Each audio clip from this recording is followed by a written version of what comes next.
दिन का समय है परीक्षित महाराज के पास, लेकिन हमारे पास कितना समय है वो कोई निश्चित नहीं है।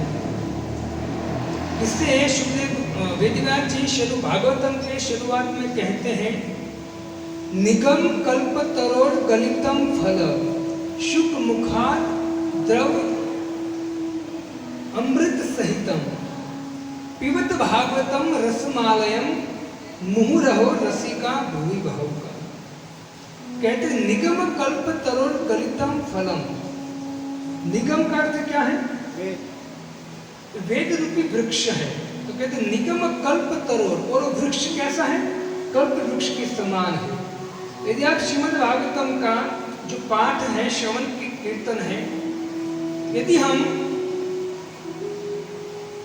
सही भाव से यदि करें, भगवत प्राप्ति के लिए, भगवान की कृपा प्राप्त करने के लिए खाली श्रवण कीर्तन करें, अन्य कोई हमारी यदि कामना नहीं है, तो हमारे लिए जो श्रीमद् भागवतम है कल्प वृक्ष है। निगम कल्प तरोर गलितम फलम। तो वेद रूपी जो कल्प वृक्ष है उसका पक्का फल हमको क्या चाहिए? वृक्ष का क्या चाहिए हमको? यदि हमको कहे कोई कि प्रभु जी आप पत्ता चबाइए, तो हम क्या कहेंगे? डाली चबाइए, हम नहीं चबाएंगे। कच्चा फल भी हम नहीं लेंगे। तो क्या चाहिए हमें? पक्का फल। इसलिए कहा गया निगम कल्प तरोर गलितम फल। कैसा फल है? तो समस्त वेदों का जो सार है वो श्रीमद् भागवतम पका हुआ फल है। और देखो, फल का राजा कौन है? आम। लेकिन आम में भी है तत्व है। है तत्व क्या है आम में? गुठली और छिलके। लेकिन श्रीमद् भागवतम में ऐसा कोई है तत्व नहीं है। श्रीमद् भागवतम शुरुआत में आप पढ़ेंगे तो कहते वेदव्यास जी कि केतव धर्म श्रीमद् भागवतम में नहीं है, कपट धर्म नहीं है कि आप ये करोगे तो ये मिलेगा, ये करोगे नहीं, कपट धर्म नहीं है।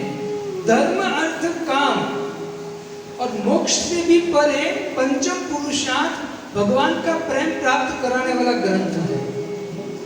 इसे श्रीमद् भागवतम यदि हम भगवान की प्राप्ति के लिए श्रवण कीर्तन करें तो निश्चित हमको परम फल प्राप्त कराएगा। श्रीमद् भागवतम कहाँ से निकल रहा है श्रीमद् भागवतम कथा? तो कहते शुक मुखात अमृत द्रव संयुतम। सुखदेव गोस्वामी के मुख से ये अमृत, श्रीमद् भागवतम रूपी अमृत बरस रहा है। इससे कहते पिबत भागवतम। क्या करना चाहिए उसको? पीना चाहिए। पिबत भागवतम कब तक पीना चाहिए? रसम आलय। श्रीमद् भागवतम का रस पीना चाहिए। कब तक पीना चाहिए? आलय। आलय का अर्थ क्या है? जब तक मृत्यु ना हो जाए, मृत्यु पर्यंत श्रीमद् भागवतम रसम पीयते। जब तक मृत्यु न आए तब तक पीता रहना चाहिए, सुनता रहना चाहिए श्रीमद् भागवतम। इसे हमने एक दो बार कथा श्रवण कर लिया तो ऐसा नहीं होना चाहिए कि हमने सुन लिया बस। सुखदेव गोस्वामी की बात को हमको रखना है। वो कहते जब तक मृत्यु न आए तब तक हमको पीना चाहिए। मुँह रहो रसिका भूमि भावुका। जो रसिक जन है वो भी दिन रात श्रीमद् भागवतम को पीते रहते हैं। इसलिए जब तक मृत्यु न आए तब तक सुनना चाहिए। आलय का अर्थ क्या है? दो अर्थ होता है। आलय मतलब मृत्यु, और आलय का ना लोग लय हो जाते हैं। इसमें लय हो जाते हैं। लय का अर्थ होता है निंद्रा। कथा सुनते सुनते हमारा भी लय हो जाता है, नींद में आ जाते हैं। एक बार ब्रज में राधा रानी नंदगांव आई तो माता यशोदा ने कहा कि हे राधा, एक मटका दिया, कहा कि तू गाय दूह ले। गाय दूहने को लिए राधा रानी को सेवा दिया तो राधा रानी गाय दूहने बैठी। हुआ ऐसा राधा रानी को वो क्या बोलते हैं, मक्खन बिलोने के लिए बोला। तो राधा रानी को जैसी सेवा दिया, राधा रानी बैठ गई और मक्खन बिलो रही है। आवाज आ रहा है घर घर।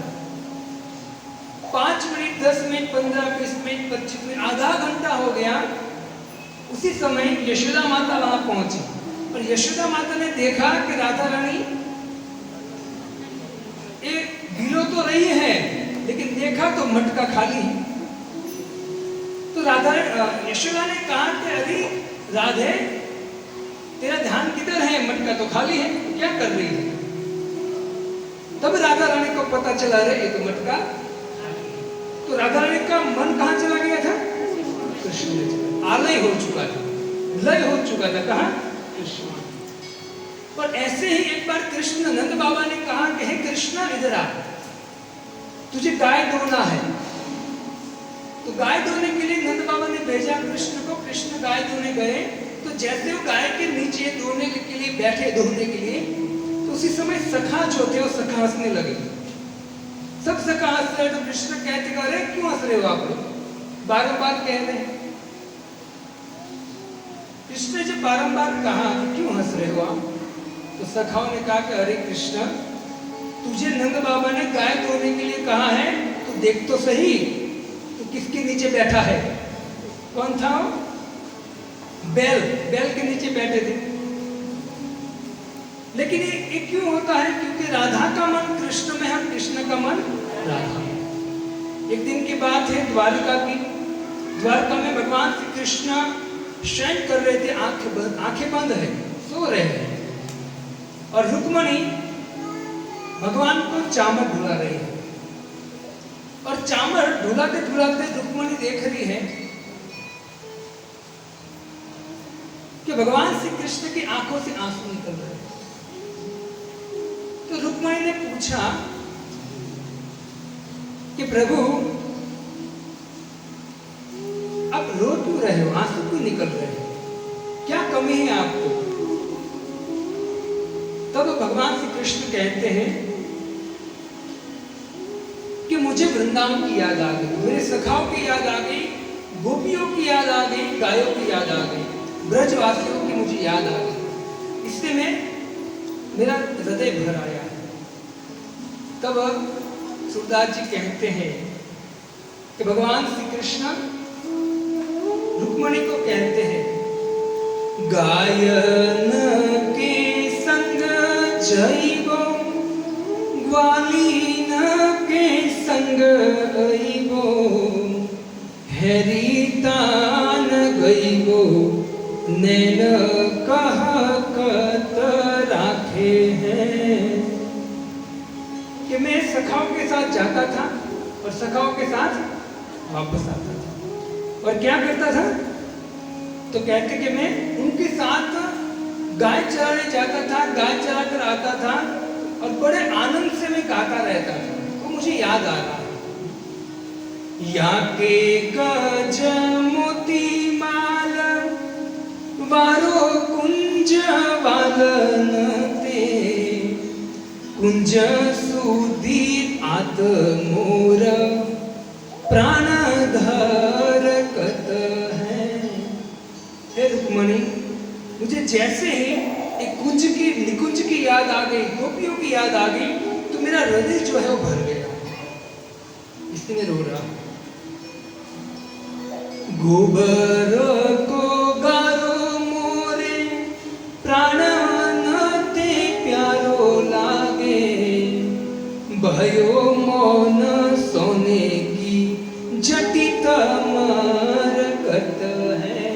यहाँ बड़े बड़े हीरे जड़ित जवाहरात के स्तंभ है, बेड है, बिस्तर है, सब कुछ, राजा है, राजा अपने यहाँ था। लेकिन फिर भी मुझे ये जो द्वारकाधीश मुझे कहते लोग, मुझे अच्छा नहीं लगता है। मुझे क्या अच्छा लगता है? तो कहते गोबर को गारो। मेरे पिताजी नंद बाबा के खिरक में जो गोबर था, वो गोबर में खेलने का मुझे आनंद आता है, वो मुझे याद आ रहा है। मंदिर ते मंदिर ऊंचे द्वारिका के, ब्रज की खिरक मोरे हिया खीर कत है। यहाँ बड़े बड़े महल हैं द्वारका के, लेकिन मुझे उस अच्छा नहीं लगता है। मुझे क्या याद आता है? तो भगवान श्री कृष्ण कहते हैं रुक्मिणी को कि मुझे मेरे पिताजी की खीर याद आती है, गौशाला याद आती है। तो भगवान श्री कृष्ण ऐसे याद आते थे, याद करते थे गोपियों को। अक्रूर जी लेके जा रहे हैं भगवान श्री कृष्ण को। जब 46वें अध्याय में जब भगवान श्री कृष्ण उद्धव को भेजेंगे, जब उद्धव को भेजेंगे तब उद्धव भी बहुत समझाएंगे गोपियों को। गोपियां उद्धव को कहते कि उद्धव, तू चाहता है कि हम कृष्ण को भूल जाए, ये कभी हो नहीं सकता है। तुझे जो भी करना है कर ले हमारे साथ, लेकिन तू ऐसा मत कह कि कृष्ण को भूल जाओ, कभी मत बोल। गोपियां कहते हैं तो पहिराओ उद्धव, सुनिए ध्यान से, बेड़ी ले बंधाओ उद्धव। कहते कि तोक पहनाओ, बेड़ी ले बंधाओ। आप मुझे हमको क्या कर दो, हाथ में पैर में बेड़ी बांध दो। खाज की लैयाओ उद्धव, विष ले आओ उद्धव, मझधार में बहाओ उद्धव। गोपियां कहती कि है उद्धव, तू चाहता है तो काम कर, खाज की लेकर आ। खाज की समझते हो आप? ऐसे आते खाज की, ऐसे वो खाज की लेकर, वो खाज की वो लेकर तू हमारे शरीर को बांध डाल सभी जगह। विष ले आओ, विष लेकर हमको पिला दे सबको। मझधार पे बहाओ, हमको समुद्र के बीच में ले जा और हमको फेंक दे समुद्र। बिछूले बिछाओ उद्धव, ताकि मोहिले सुनाओ उद्धव। कहते कि बिच्छू, एक बेड बिछा दे और उसमें बिच्छू बिछा दे बेड पर, और उसमें हमको सुला दे। और तुझे अगर लगता है कि जैसे में तू सुलाएगा तो हम भाग जाएंगे, बिच्छू काटेंगे, तो नहीं, तो क्या करना है तुझे? तो कहते फिर आग भी लगाओ, बेड पे सुलाओ जहां बिच्छू है।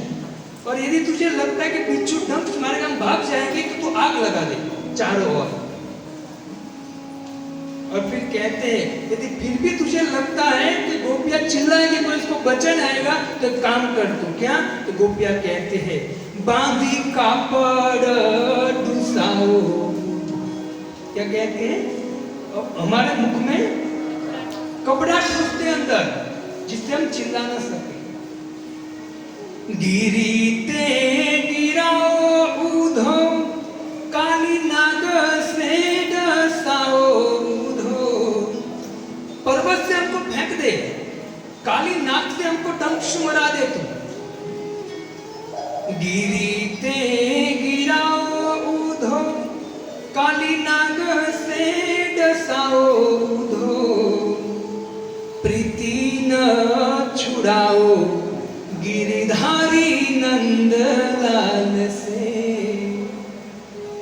तुझे जो भी करना है कर ले, हमको मार दे, लेकिन तू कभी ऐसा मत बोल कि हम भगवान कृष्ण से प्रेम करना छोड़ दे। भक्तों, श्रीमद् भागवतम जो है ना, प्रेम शास्त्र है, उसको अच्छी तरह से पढ़ना चाहिए और श्रवण करना चाहिए। खाली मुक्ति तो एकदम इजी है ना? मुक्ति, हम भगवान का भजन चालू करते तो मुक्ति तो अपने आप मिल जाती हो, लेकिन वास्तविक फल क्या है? भगवान के कृष्ण से प्रेम करना। वो प्रेम करना कौन सिखाएगी? गोपी सिखाएगी। लेकिन उससे पहले हमको मन को शुद्ध करना है। क्या करना है? मन को शुद्ध करना। हमारा मन कंट्रोल में न होने के कारण हम न तो ठीक से पढ़ पाते हैं, न ठीक से श्रवण कर पाते हैं, और उसके कारण न तो भगवान में हमारा प्रेम होता है। इसलिए श्रीमद् भागवतम के 8वें स्कंद में जब मुचकुंद महाराज इंद्र को कहते हैं इंद्र ने पहले मुचकुंद महाराज को कहा कि मुचकुंद मांगी आपको क्या चाहिए? वरम वरणम वृणीश्वर भद्रम तेरिते केवल अद्यय। आपको वर चाहिए तो मांग लीजिए, लेकिन मुक्ति के अलावा कुछ भी मांग लीजिए। क्या बोला? तो मुचकुंद महाराज ने कहा कि अगर तू कहते मुक्ति के अलावा सब कुछ मांग लो, लेकिन मेरे पास तो सब कुछ है, मैं राजा हूं, मुझे मुक्ति चाहिए, तू मना क्यों कर रहा है? तो इंद्र कहता है एक एव भगवान विष्णु विष्णु एव न संशय। मुक्ति एक व्यक्ति दे सकता है, वो है भगवान विष्णु। इंद्र कहता है।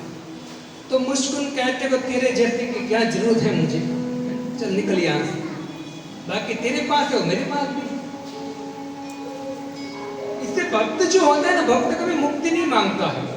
सारुज्य सामीप्य सालोक्य साष्टी सारूप्य दियम मानम न ग्रहंती। बिना मद भक्त से भक्त भगवान की सेवा के अलावा कोई मुक्ति नहीं चाहता है। क्योंकि जो व्यक्ति भगवान कृष्ण की भक्ति करता है, संत कहते हैं कि मुक्ति कहे गोपाल से, मेरी मुक्ति बताए। वृंदावन में मुक्ति भगवान के चरण में पड़ जाती है और मुक्ति भगवान से प्रार्थना करती है।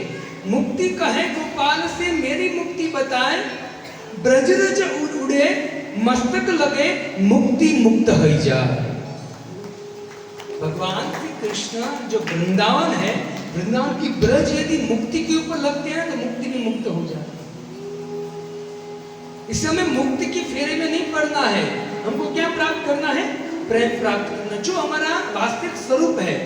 आप विचार कीजिए, आप इस संसार में रहते हो तो आप लोग भी चाहते होंगे कि मेरा पुत्र मुझसे प्रेम करे, बीवी प्रेम करे, पति प्रेम करे, माता पिता प्रेम करे, हमारे सेठ प्रेम करे, सगा संबंधी प्रेम करे। सब लोग प्रेम चाहते हैं।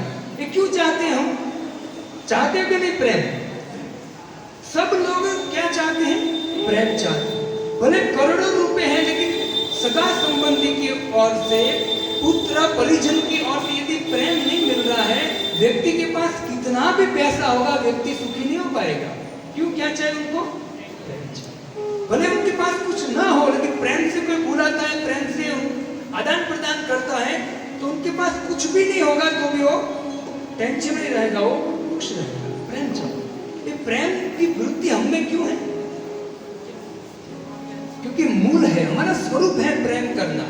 और जब तक हम मूल भगवान को प्रेम करना नहीं सीखेंगे, तब तक इस संसार में कभी प्रेम नहीं मिलेगा। इसलिए एक भागवतम जो ग्रंथ है, हमको प्रेम करना सिखाते हैं एक दूसरे से। इसी वक्त तो श्रीमद् भागवतम जो है शुकदेव गोस्वामी के मुखारविंद से निकला है, ध्यानपूर्वक श्रवण करना चाहिए। भले हमने एक कथा एक बार ऑलरेडी सुन चुके हैं, लेकिन उनको बार बार श्रवण करना चाहिए, क्योंकि एक ही कथा में अनेक सिद्धांत पड़े हुए हैं। एक बार आपको कोई सिद्धांत सुना आपने, तो दूसरी बार आप दूसरे दो सिद्धांत सुन सकते हो। सिद्धांत से भरी हुई कथा होती है। इससे हमको हमारे अहंकार को छोड़कर, ज्ञान के पुतली को साइड में कर हमको प्रेम से भगवान की कथा श्रवण करनी चाहिए। इससे ब्रह्मा जी श्रीमद् भागवतम के 10वें स्कंद में भगवान की स्तुति करते हुए कहते हैं, ज्ञाने प्रयासमुदपासन मंत्रेण जीवन्ति सम्मुखरिताद् भवति वार्ता स्थाने स्थिता श्रुतिगता तनुवाक्मनोभि ये प्रायशो जितो अजितोप्यसि त्रिलोक्या। ज्ञाने प्रयास मुदपास नमंत्रेण, खाली ज्ञान इकट्ठा करने का प्रयत्न मत कीजिए। कौन कहता है? ब्रह्मा जी कहते। खाली ज्ञान एकत्रित करते रहोगे और आप वास्तविक भक्ति करना नहीं सीखोगे तो हृदय हो जाएगा शुष्क, कठोर हो जाएगा। तो ब्रह्मा जी कहते हैं कि स्थाने स्थिता श्रुतिगता तनु वाक मनोभि, तन से, तनु वाक मनोभि, तन से भगवान की सेवा करनी चाहिए। वाणी से भगवान का नाम उच्चारण करना चाहिए, भक्ति करनी चाहिए। तो क्या होगा? तो कहते हैं ये प्रायशो जीतो अजीतो पे सी त्रिलोक्या, कि भगवान का नाम अजीत है, उसको कोई जीत नहीं सकता है, लेकिन यदि कोई व्यक्ति अपनी जीवा से भगवान का नाम उच्चारण करेगा और अपने कानों से भगवान की कथा श्रवण करेगा तो व्यक्ति अजीत को भी जीत सकता है। ब्रह्मा जी तो एक कथा के शब्दों में हमारी श्रद्धा होनी चाहिए। बाकी तो चैतन्य महाप्रभु कहते हैं कि कोटि जन्म करे यदि श्रवण कीर्तन तबे न पाए कृष्ण पदे प्रेम धन। करोड़ों करोड़ जन्म तक व्यक्ति श्रवण कीर्तन करता रहे लेकिन भगवान की जो प्रोसेस दिया है भक्ति की उसमें नहीं लगेगा, अनेक जन्म चले जाएंगे लेकिन कृष्ण के प्रति उसका प्रेम कभी जागृत नहीं होगा।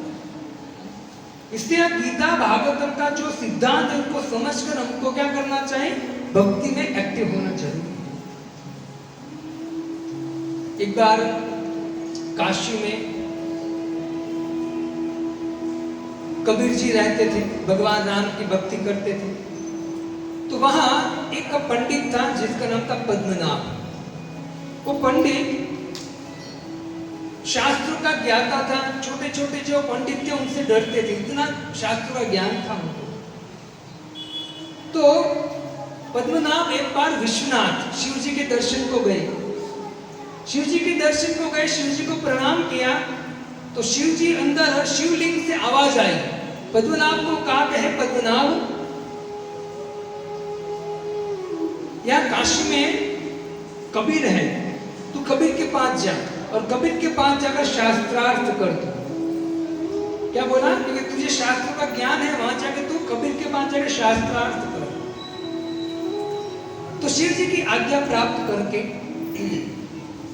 पद्मनाभ गए कबीर के पास और कबीर के पास जाकर बैठ गए और बोले कि हमें आपसे शास्त्रार्थ करना है। तो कबीर ने कहा ठीक है, पूछिए क्या पूछना है। तो पद्मनाभ ने कहा कि मुझे तो सब मालूम है, आप पूछिए। मुझे तो सब मालूम है ना, अब तो मैंने सुन लिया पढ़ लिया, तो मुझे ऑलरेडी कथा सब मालूम है, अब आप बोलिए प्रभु, हमको तो सब मालूम है। तो कबीर ने कहा कि ठीक है, क्योंकि भक्त होता है वो थोड़ा नम्र होता है। तो कबीर ने उनकी बात मान लिया और कबीर कहते हैं कि पढ़ी समझे कि समझी पढ़े। कहते हैं कि पढ़ी समझे, आप पढ़ के समझे हो या समझ के पढ़े हो।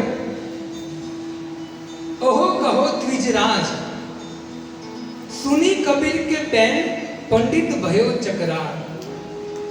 कबीर ने कहा कि आप पढ़ के समझे हो या समझ के पढ़े हो, आप मुझे बताइए। तो जैसे इतना सुना तो पद्मनाभ व्याकुल हो गया। तो पद्मनाभ ने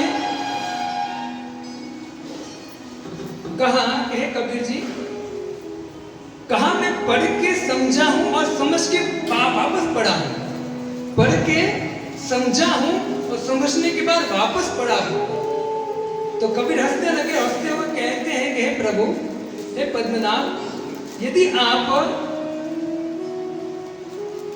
पढ़ के समझो समझ के पढ़े हो तो फिर इतना अभिमान क्यों, पद पोजीशन का इतना गुमान क्यों, प्रतिष्ठा की इच्छा क्यों है इतनी आपको, मान सम्मान की इच्छा क्यों है आपको, यदि आप समझ के पढ़े हैं, पढ़ के समझे हैं तो।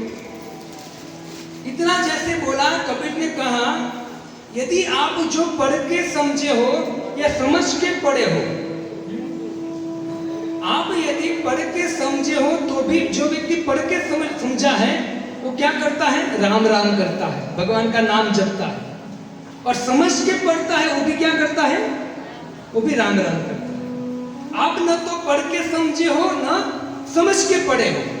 यदि आप समझ के पढ़ते, पढ़ के समझते तो निश्चित आप शास्त्रों का सार क्या करते, भगवान के नाम का उच्चारण करते। हरे कृष्णा कृष्णा कृष्णा हरे हरे, हरे राम पद्मनाभ ने इतना सुना, पद्मनाभ सिर खुजने लगे, खड़े हो गए और पद्मनाभ वहां से चले गए। लेकिन कबीर की बात सुनकर उनको कोई चैन नहीं पड़ रहा था। तो शाम का समय हुआ, शाम के समय में थोड़ा अंधेरा हुआ, तो गंगा के किनारे पीपल वृक्ष था, और पीपल वृक्ष के नीचे बैठ गए बद्रीनाथ। और जैसे वहां बैठ गए तो थोड़ी देर के बाद उसने देखा तो पीपल के वृक्ष की डालियों के ऊपर 8 भूत बैठे थे। 8 डालियों पर 8 भूत बैठे थे। भगवान ने भगवत गीता में हमको भी भूत कहा है, जीव भूत सनातन। हम भी भूत ही है, भूत मतलब जीव। तो 8 भूत को देखा पद्मनाभ ने, और पद्मनाभ ने जैसे देखा तो वो आपस में बातें कर रहे थे, पद्मनाभ सुन रहे थे। उसमें 8 डाली पर 8 भूत बैठे थे, 9वीं डाली पर एक 9वां भूत आकर बैठा। जैसे बैठा तो एक भूत ने कहा, और 9वां जो आया था उसको बोला कि भाई तू वहां से खड़ा हो जाए। बोले क्यों, क्या हुआ? तो बोले कि जो डाली है ना, वो ये जगह है, ये डाली है, वो डाली रिजर्व है। किसके लिए? तो बोले पंडित पद्मनाभ के लिए। वो नीचे बैठे वृक्ष के नीचे, ये सब शिव जी लीला कर रहे हैं। वो बोले कि वो पंडित पद्मनाभ के लिए है डाली, वहां से तू खड़ा हो जा। तो भूत ने पूछा कि अरे पद्मनाभ, वो तो कितना बड़ा पंडित है, वेदों का ज्ञाता है, शास्त्र अच्छी तरह से समझ चुका है, वो कैसे भूत बनेगा? जैसे उसने पूछा कि वो थोड़ी ना भूत बन सकता है, वो तो वेदों का ज्ञाता है। तो दूसरा भूत कहे कि पहले मैं भी पंडित ही था। मैं भी पंडित ही था, और जब तक मेरा अनुभव है, पद्मनाभ को मैं देख रहा हूं, मेरा अनुभव है, तब तक कंफर्म मैं आपको कह सकता हूं कि ये डाली निश्चित उनके लिए है, वो भूत ही बनेगा। तुरंत वहां से पद्मनाभ भागे, और भागकर कहां गए? कबीर के पास गए, और कबीर के चरणों में पड़ गए पद्मनाभ। और पद्मनाभ ने जैसे कबीर के चरणों में पड़ गए, और कबीर ने कहा कि शास्त्र का सार है भगवत नाम है, भगवान का नाम जपो। और उससे पहले आप पहले विश्वनाथ के पास जाइए, क्योंकि आपको भेजने वाले कौन है? विश्वनाथ, शिव जी है। शिव जी की कृपा से आपको सत्य जानने को मिला है।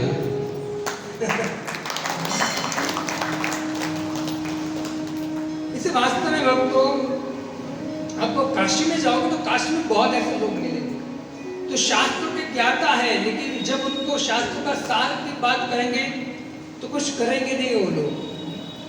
तो वास्तव में एक संत तो बहुत सुंदर बात कहते हैं कि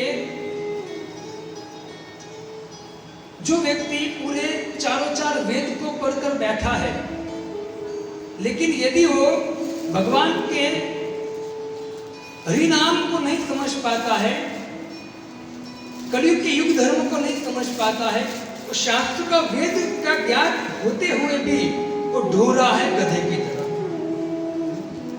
यथा चंदन, यथा खर चंदन भारवाही, भारस्य वेता नच चंदनस्य।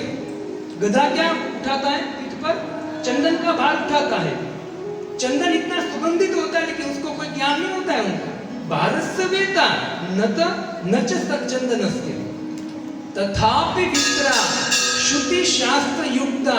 वैसे ही यदि कोई विप्र है, ब्राह्मण है, वो चारों चार वेद पढ़कर बैठा है, यथापि विप्रा श्रुति सार युक्ता मद भक्ति हीनो खरवत वदंती।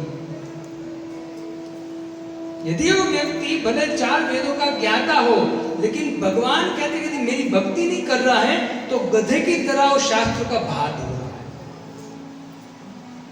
ये सार है। इसे भक्तों हमें क्या करना चाहिए? भगवान की भक्ति करने का प्रयत्न करना चाहिए। श्रवणम कीर्तनम विष्णुपाद सेवनम अर्चनम वंदनम दास्यम साख्यम और आत्मनिवेदन। तो कल हमने श्रवण किया कि अक्रूर जी मथुरा में पहुंचे हैं। मथुरा पहुंचे, अक्रूर जी कहते हैं कि आप मेरे घर चलिए प्रभु।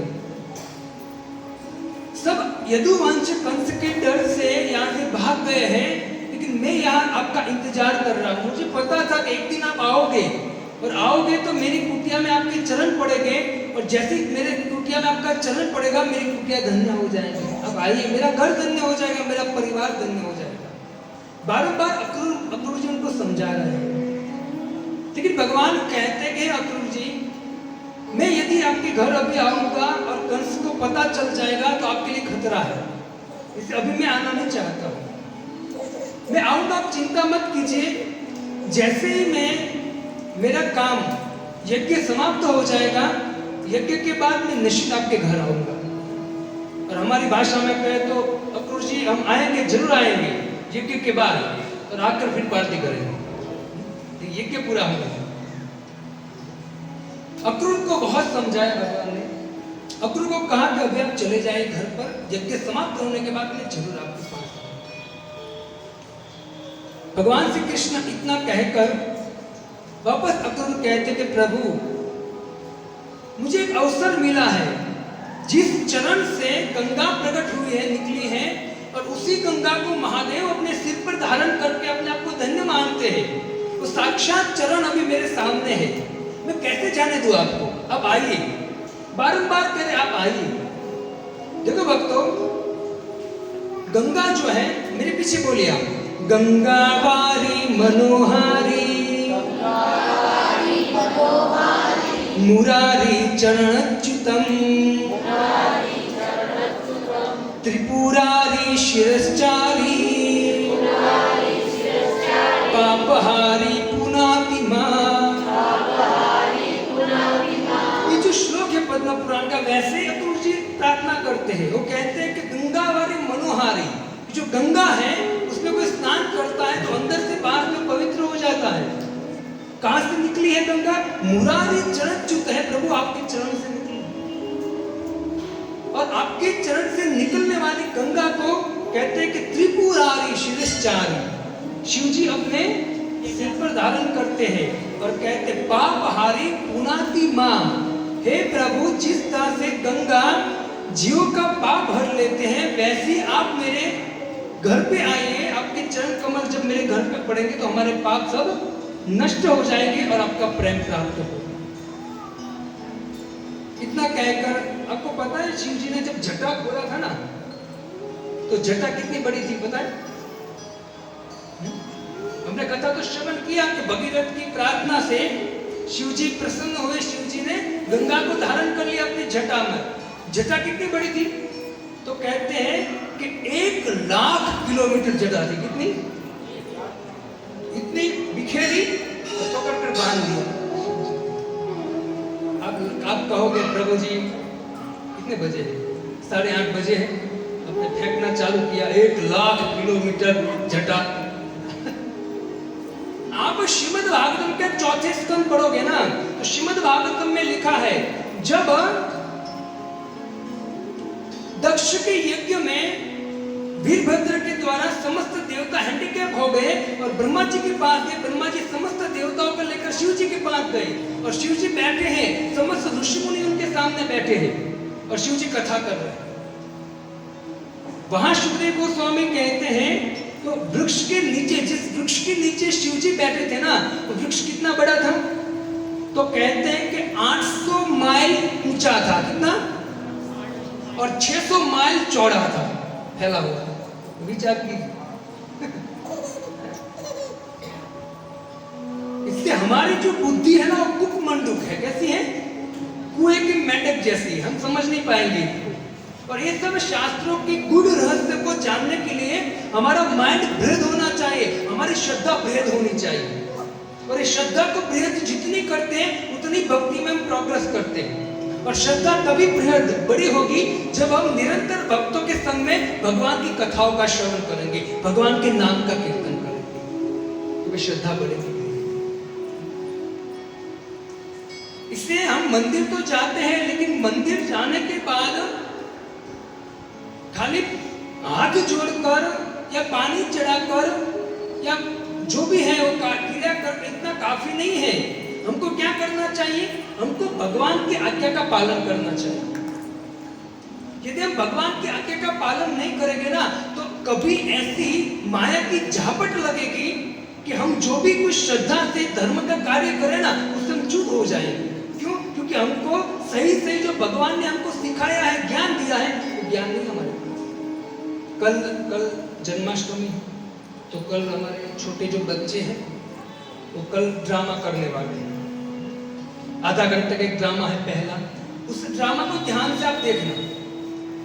तो ड्रामे में सार वही निकलता है कि यदि आप भावुक होके आपकी पूजा भक्ति कर रहे हो, दृढ़ नहीं है, श्रद्धा नहीं है, इतनी गाढ़ी श्रद्धा नहीं है, तो कल भावुकता से ऊपर ऊपर से कर रहे हो ना, तो उसकी दशा क्या आती है। कल आएंगे तो आपको बच्चे जो है बहुत अच्छी अभी तैयारी कर रहे हैं, तो हमको श्रद्धा बढ़ानी चाहिए। भगवान ने कहा हम यज्ञ के बाद आएंगे। भगवान श्री कृष्ण नंद बाबा, क्योंकि जब भगवान श्री कृष्ण अक्रूर लेकर पहुंचे ना कृष्ण को, तो उससे पहले नंद बाबा और नंद बाबा के सब गोपबाल सभी पहुंच गए थे ऑलरेडी। उनको कोई कंस ने उतारा नहीं दिया था कि रूम दिया था और हॉल दिया था यहाँ पड़े रहो, नहीं, कुछ नहीं दिया था। जब बैलगाड़ी थी वहीं बैठे थे वो। कृष्ण वहां गए और बाबा को कहते हे बाबा, कृष्ण ने ऐसा नहीं बोला करे उतारा तो दिया नहीं हमको, ऐसे यहाँ बैलगाड़ी के नीचे सोना है, ऐसा नहीं, क्योंकि पता था कृष्ण को बाबा चिंता में 2 दिन है, बाकी सब कुछ आपका ही है ना, ये 2 दिन है, उसको भी मैं एक झापट मारूंगा ना तो हरिबोल हो जाएगा उनका, फिर आपका ही है। इसे कुछ नहीं बोले भगवान नंद बाबा को कहते हैं बाबा मुझे मथुरा देखना है। क्या देखना है? देखो पूर्ण पुरुषोत्तम में सीधा बोल दिया, बाबा मुझे मथुरा देखने जाना है। जब राम आए थे तो राम जब विश्वामित्र के साथ जनकपुरी में गए ना, तो राम ने क्या कहा था, मर्यादा पुरुषोत्तम है, तो राम ने डायरेक्ट नहीं बोला विश्वामित्र को कि मुझे जनकपुरी देखनी है, नहीं, उसने क्या कहा कि हे गुरुदेव, एक छोटा है ना लक्ष्मण, उनको जनकपुरी देखना है, आप आज्ञा दो। तो नाम किसका दिया? वास्तव में भगवान श्री कृष्ण राम को जनकपुरी में विचरण करना था। क्यों? क्योंकि जनकपुरी की जितनी स्त्रियां थी ना, जनकपुरी के जितने भी लोग थे ना, उनको अपना चेहरा मतलब अपना रूप दिखाकर अपनी कृपा प्रदान कर, इसलिए भगवान राम निकले। और यहाँ तो बाबा को बोल दिया बाबा जाना है हमें, तो बाबा ने कहा देख भाई तू जा, लेकिन परेशान मत करना किसी को, शरारत मत करना। बहुत समझाए नंद बाबा ने। और बलराम को बार बार कहते कि इसका ध्यान रखना, शरारती है, कुछ भी करेगा और फरियाद लेकर लोग मेरे पास आएंगे, और ये हमारा वृंदावन नहीं है, एक मथुरा है। बार बार समझा रहे। तो कृष्ण कहते हाँ बाबा मैं समझ गया, चिंता मत कीजिए, आपके पास कोई नहीं आएगा फरियाद करने से। बलराम, सुखदेव गोस्वामी कहते कि बलराम, कृष्ण और उनकी सब मंडली तो साथ में होती है, निकले। जैसे मथुरा नगरी में प्रवेश किया और चलते चलते जा रहे भगवान, तो पता चला मथुरा नगरी की नारियों को, स्त्रियों को कि कृष्ण आए। उनके विषय में सुना तो था। तो सुखदेव गोस्वामी कहते हैं कि जो स्त्री बच्चों को दूध पिला रही थी, बच्चे को छोड़कर भागी अट्टारी में, किसको देखने के लिए? कृष्ण को देखने। कोई स्त्री थी वो सो रही थी, खड़ी होकर भागी कृष्ण को देखने के लिए। कोई जो नारी थी वो श्रृंगार कर रही थी अपना, वो श्रृंगार छोड़कर, तो जो कार्य कर रही थी स्त्रियां, तो सब कुछ छोड़कर भगवान श्री कृष्ण को निहारने के लिए सभी स्त्री। सुखदेव गोस्वामी कहते हैं कि समस्त नारियां देखकर भगवान श्री कृष्ण को बड़ी प्रसन्न हो रही है। सुखदेव गोस्वामी के भागवतम में कहते हैं कि वास्तव में मधुपुरी, मथुरा को क्या बोलते हैं? मधुपुरी बहुत धन्य है।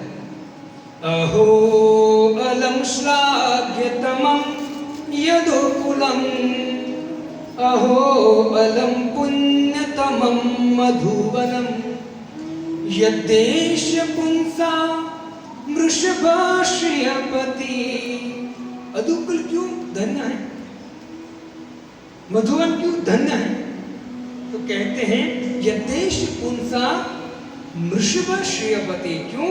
क्योंकि मधुवन में और यदुकुल में कौन प्रकट हुए हैं? लक्ष्मी के पति प्रकट हुए हैं।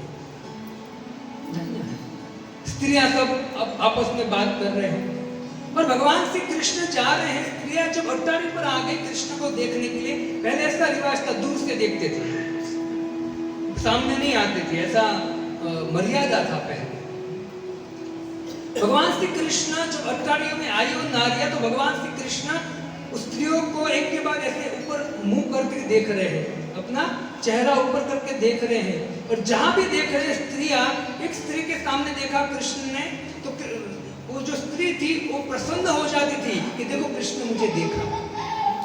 भगवान अपनी आंखों से भगवान सब पे कृपा करते करते आगे बढ़ रहे हैं। वैसे देखा जाए तो भगवान का नाम कृष्ण है। कृष्ण का अर्थ क्या होता है?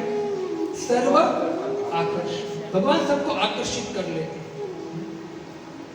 इससे यदि कोई व्यक्ति भगवान का नाम जप करता है ना, तो नाम जप में जब रुचि आ जाती है ना, तो छोड़ नहीं सकता है। जैसे बच्चा गन्ने को नहीं छोड़ता है, वैसे नहीं छोड़ पाता। और एक बार यदि भगवान श्री कृष्ण को के वो टेढ़ी टांग वाले हैं, एक बार भक्ति चालू किया आपने और भगवान ने आपको पकड़ लिया टेढ़ी टांग के बीच में, तो भगवान आपको छोड़ेंगे नहीं, आप कितना भी कुछ भी करें।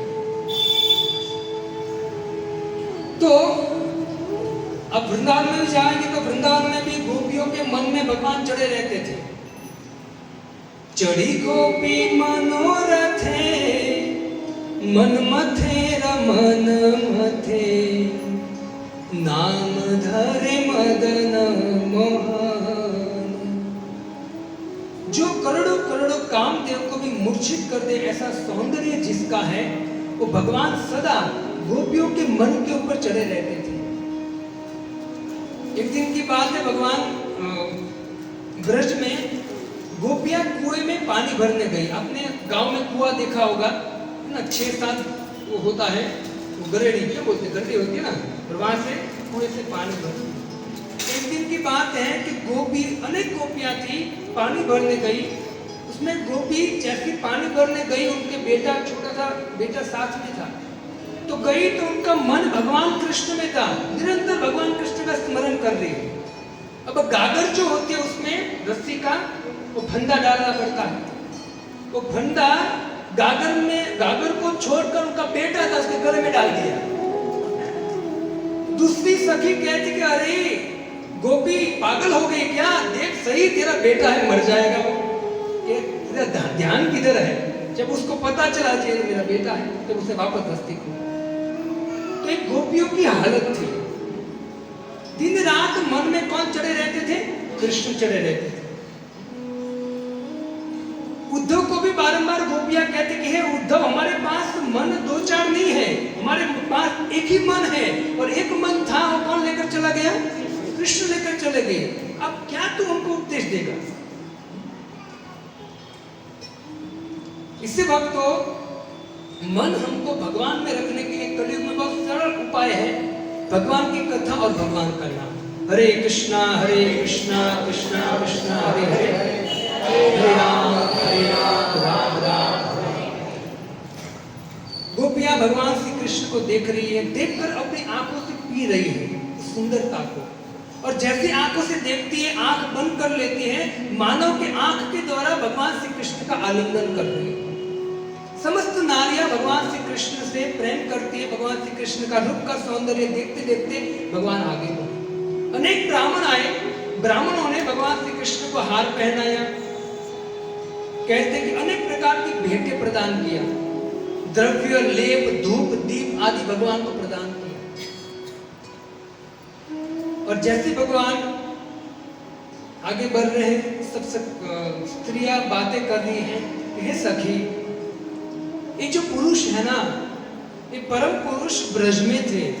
ब्रज की नारियां कितनी धन्य है, कितनी भाग्यशाली है कि इनका रोज दर्शन करती थी।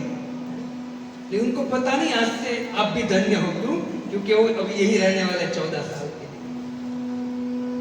चलते चलते भगवान ने एक धोबी को देखा, रजक, सामने से रजक आ रहा है। सुखदेव गोस्वामी कहते कृष्ण बलराम ने रजक को देखा, धोबी को, और धोबी को देखकर भगवान श्री कृष्ण ने उस धोबी के पास जाकर कहा कि आप मुझे कपड़े दीजिए, स्वच्छ कपड़े दीजिए, सुंदर और स्वच्छ कपड़े दीजिए। धोबी को बोला।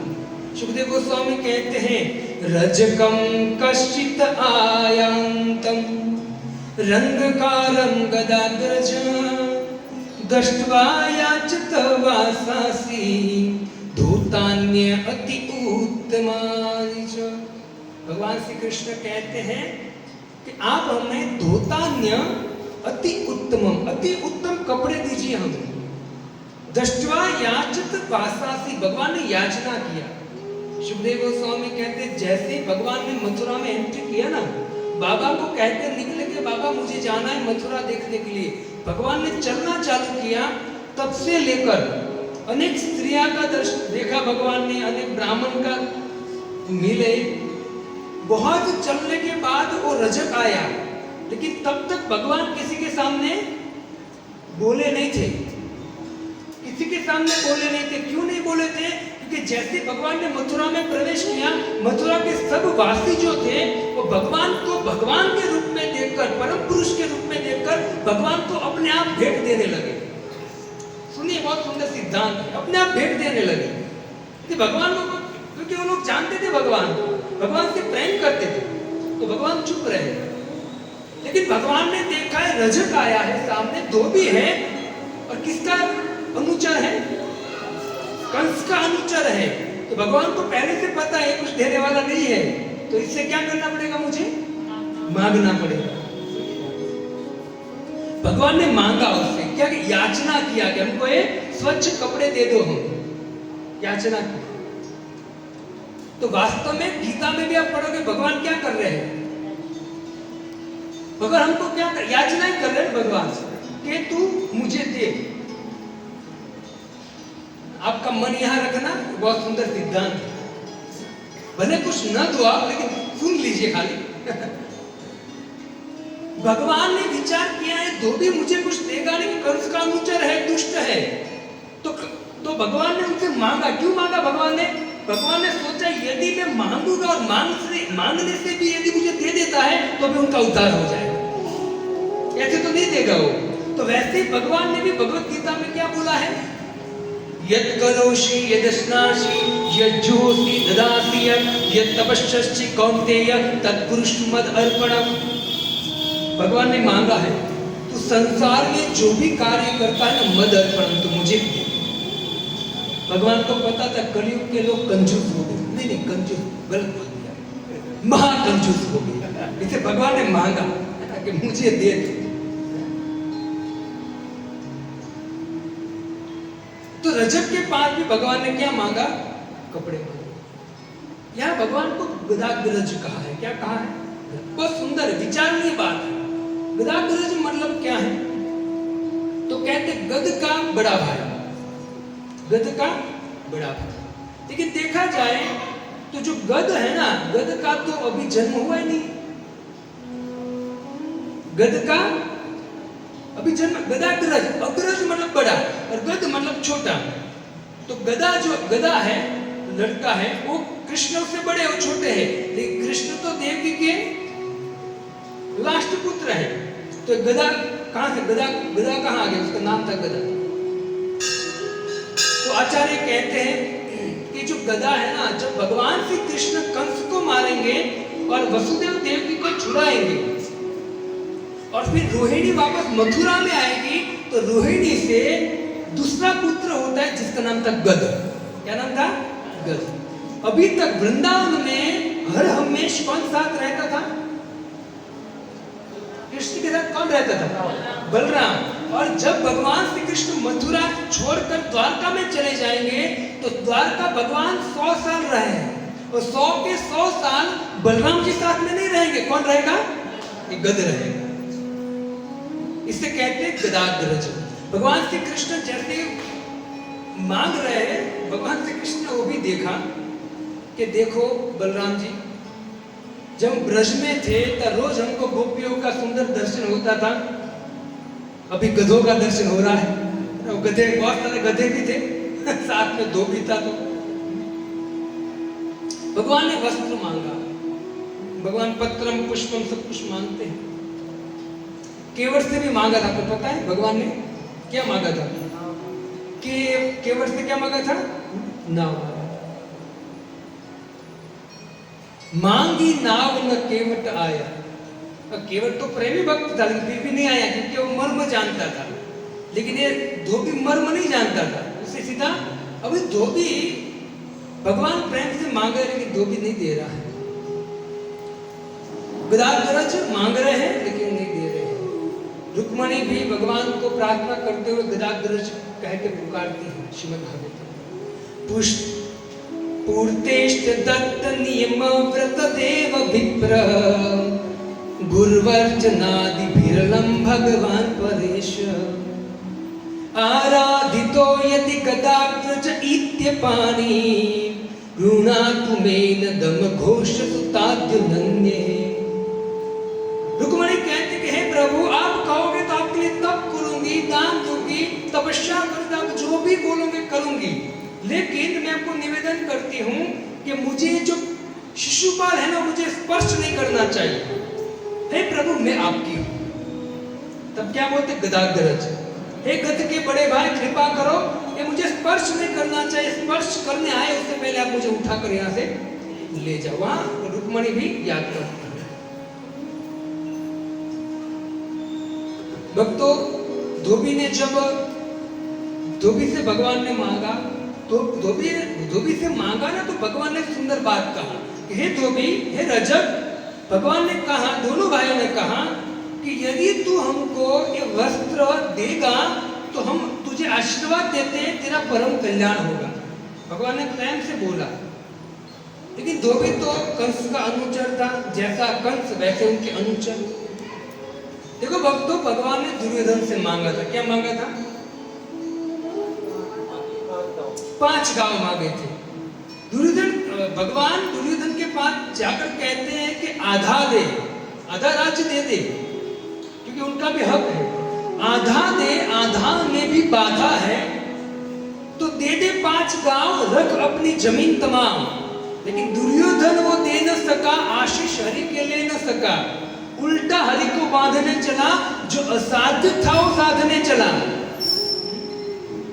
जब मनुष्य का विनाश छाता है, जब बुद्धि विवेक मर जाता है। भगवान ने मांगा, 5 गांव मांगा, लेकिन दुर्योधन ने दे नहीं पाया। जब दुर्योधन ने नहीं दिया ना, उसकी हालत क्या हुई? बचाओ, 100 भाइयों के साथ मर गया। कल हमने श्रवण किया सत्राजित से भी भगवान ने मांगा। क्या मांगा था? मणि मांगा कि मुझे दे दो, राजकोष में मैं जमा कर देता हूँ। लेकिन भगवान श्री कृष्ण की बात सत्राजित ने नहीं मानी। क्या हालत हुआ? वही मणि के कारण मरना पड़ा।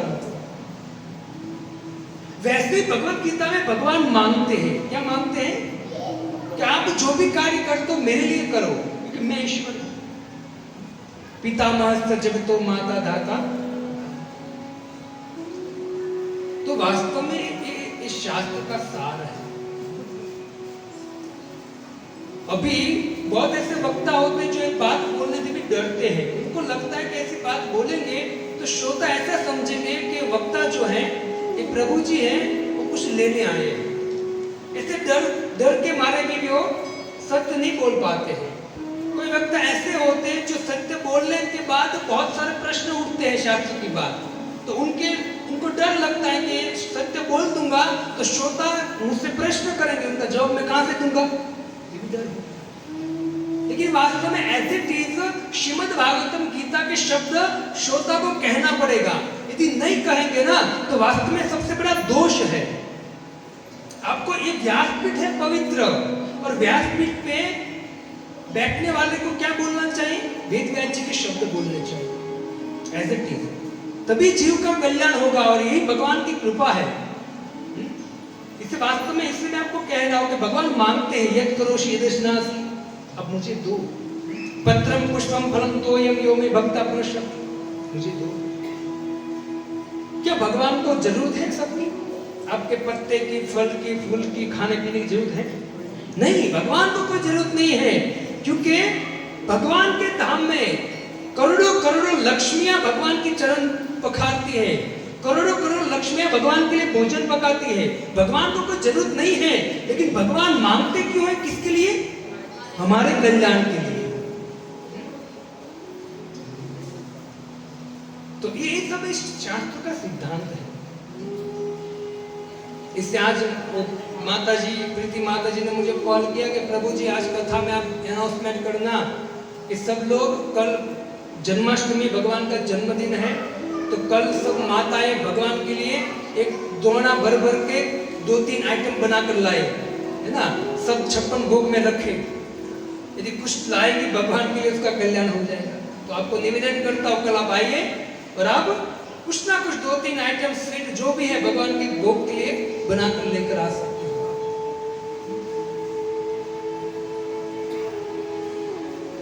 तो भगवान इस तरह से गीता में भी हमसे मांगते हैं भक्तों। धोबी ने जब धोबी से याचना किया ना, तब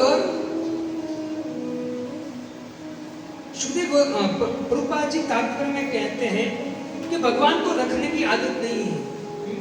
वो कहते हैं कि जिस तरह से पिता पुत्र के लिए बहुत सारे आइटम लाता है, पिता नहीं खाता है, पुत्र को दे देता है, कि उसमें से कोई एक आइटम पुत्र जो है वो पिता को कहेंगे पिताजी आप भी खाइए, तो पिताजी कितने प्रसन्न हो जाएंगे। अब लाया कौन है? पिता ही लाया है, लेकिन उसमें से यदि बेटा पिता को कहे पिताजी पहले आप खाइए, तो पिता कितना प्रसन्न हो जाएगा, विचार कीजिए। वैसे ही ये सब कुछ किसका है? ठाकुर जी का है, सब कुछ ठाकुर जी का है। भगवान कहते अहम सर्वस्य प्रभुवो मत्त सर्व प्रवर्तते इति मत्वा भजन्ते मां बुधाभाव समन्विता। भौतिक सृष्टि और आध्यात्मिक सृष्टि मेरे द्वारा बनाई गई है, मैं इसका पिता हूं। और जो व्यक्ति ये जानकर इस तरह से कार्य करेगा तो वास्तविक बुद्धिशाली है। भगवान सब कुछ भगवान का, तो वास्तव भगवान कौन है हमारे? तो यदि हम उनको पहले भोग लगाएंगे, अर्पण करके फिर हम यदि उसको प्रसाद के रूप में ग्रहण करेंगे तो कोई दोष नहीं लगेगा, भगवान प्रसन्न हो जाएंगे। बहुत सारे श्लोक है, लेकिन अभी मैं थोड़ा आगे बढ़ता हूं। जब भगवान ने याचना किया तो धोबी ने कहा, क्या कहा? अरे उदंड बालक, पर्वत और जंगलों में घूमने वाले, ऐसा साहस कर रहा है तू? राजा के कपड़े मांग रहा है तू? ये साहस कहां से आया? कभी तेरे बाप ने ऐसे कपड़े पहना है तुझे? किसको कह रहा है? बाप का नाम ले रहा है। अभी बहुत जगत में बाप का नाम लेके तो कोई मारेगा। भगवान का भी बाप है, नंद बाबा वसुदेव। भगवान ने कहा तू बाप पे मत जा, तेरे बाप का भी बाप हूं, तो देख अभी। भगवान श्री कृष्ण बलराम के सामने देखते, देख बलराम वृंदावन में लोग कितना सम्मान करते थे, ये दुष्ट की इतनी मजाल के हमको ऐसी उल्टी सीधी बातें बोल रहा है, फिर भी शांत रहे। भगवान सहन करते, वापस बोल रहा है, अरे मूर्खो, यहां से तुरंत निकल जाओ, यदि जीवित रहना है तो भागो यहां से। और ऐसे आपके जैसे उदंड लोगों को हमारे राजा के द्वारा बंदी बनाया जाता है, तो उसको मृत्यु दंड दिया जाता है और सारी संपत्ति हर लिए जाते हैं उनकी। इससे भागो यहां से। भगवान को यहां से भगा रहा है। जैसे ही भगवान को इतना बोला, अब सुनिए, वह सुखदेव गोस्वामी सुंदर बात कहते हैं। सुखदेव गोस्वामी कहते हैं, एवं विकथमानस्य कुपितो देवकी सुतो रजकस्य काराग्रेण शिरकायाद पातय। सुखदेव गोस्वामी कहते हैं कि एवं विकथमानस्य, जैसे बलराम और कृष्ण ने बात सुनी, कुपितो देवकी सुतो, कुपित मतलब क्रोधित हो गए। कौन? देवकी सुतो। अब कहा है देवकी सुतो, सुत नहीं कहा है, क्या कहा है? सुतो। सुतो का अर्थ क्या होता है? बच्चे, बच्चा नहीं, बच्चे, तो दोनों आ गए। तो कहते जैसी बात हुई, दोनों कुपित क्रोधित हो गए। रजक से करग्रहण, रजक को क्या किया? कर के अग्रभाग, कर बोलो हाथ, हाथ के अग्रभाग से क्या किया? कहते शीर कायाद पायत, क्या कर दिया? शीर को काट दिया। अब एक प्रश्न होता है कि प्रभु कि रजक पर गुस्सा कर भगवान ने हाथ मारा तो उंगली के नोक से उनका गला काट दिया, रजक मर गया। लेकिन यहाँ तो सुखदेव गोस्वामी कहते कि कुपितो देवकी सुतो, दोनों क्रोधित हो गए। तो ऐसा तो लिखा नहीं है कि कृष्ण ने मारा या बलराम ने मारा, देवकी सुतो दोनों क्रोधित हो गए, तो मारा किसने? प्रश्न होता है कि नहीं? तो ऐसे आप भागवतम पढ़ोगे ना तो एक प्रश्न आएगा, उसमें तात्पर्य में नहीं लिखा है, कहां से ढूंढोगे आप? प्रश्न अपने आप में प्रश्न करो पढ़ते पढ़ते, तो कहां आपको मिलेगा? हमारे आचार्यों ने, जो भगवान के नित्य पार्षद है, उन लोगों ने टीका लिखी, वहां जाना। सनातन गोस्वामी पाद कहते हैं कि जब क्रुद्ध हो गए देवकी सुतो, तो बलराम कृष्ण दोनों क्रुद्ध हो गए, लेकिन ज्यादा क्रुद्ध कौन हुआ? भगवान कृष्ण। और कृष्ण ने अपने हाथ से उनका गला काट दिया। तो दूसरा प्रश्न होता है कि प्रभु इसमें तो राइट और लेफ्ट हैंड तो कहा ही नहीं है, तो कौन से हाथ से काटा गला? हाथ से अग्रभाग से भगवान ऐसे किया और मार दिया। कौन सा हाथ ऐसे किया, मार दिया? सनातन गोस्वामी कहते कि लेफ्ट हाथ मारा और गला काट दिया। जैसे ही लेफ्ट हाथ से भगवान ने उस रजक को मारा, तुरंत भगवान ने रजक को मारकर कपड़े ले लिए।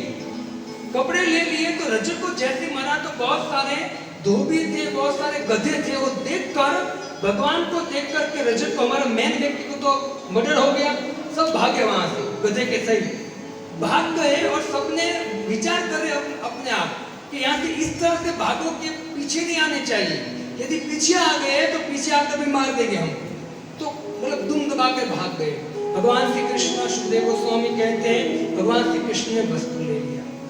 वस्त्र तो ले लिया, वस्त्र लेने के बाद तुरंत भगवान ने देखा कि वस्त्र तो बहुत सुंदर है ना, डिजाइन वाले वस्त्र हैं, लेकिन फिटिंग नहीं है।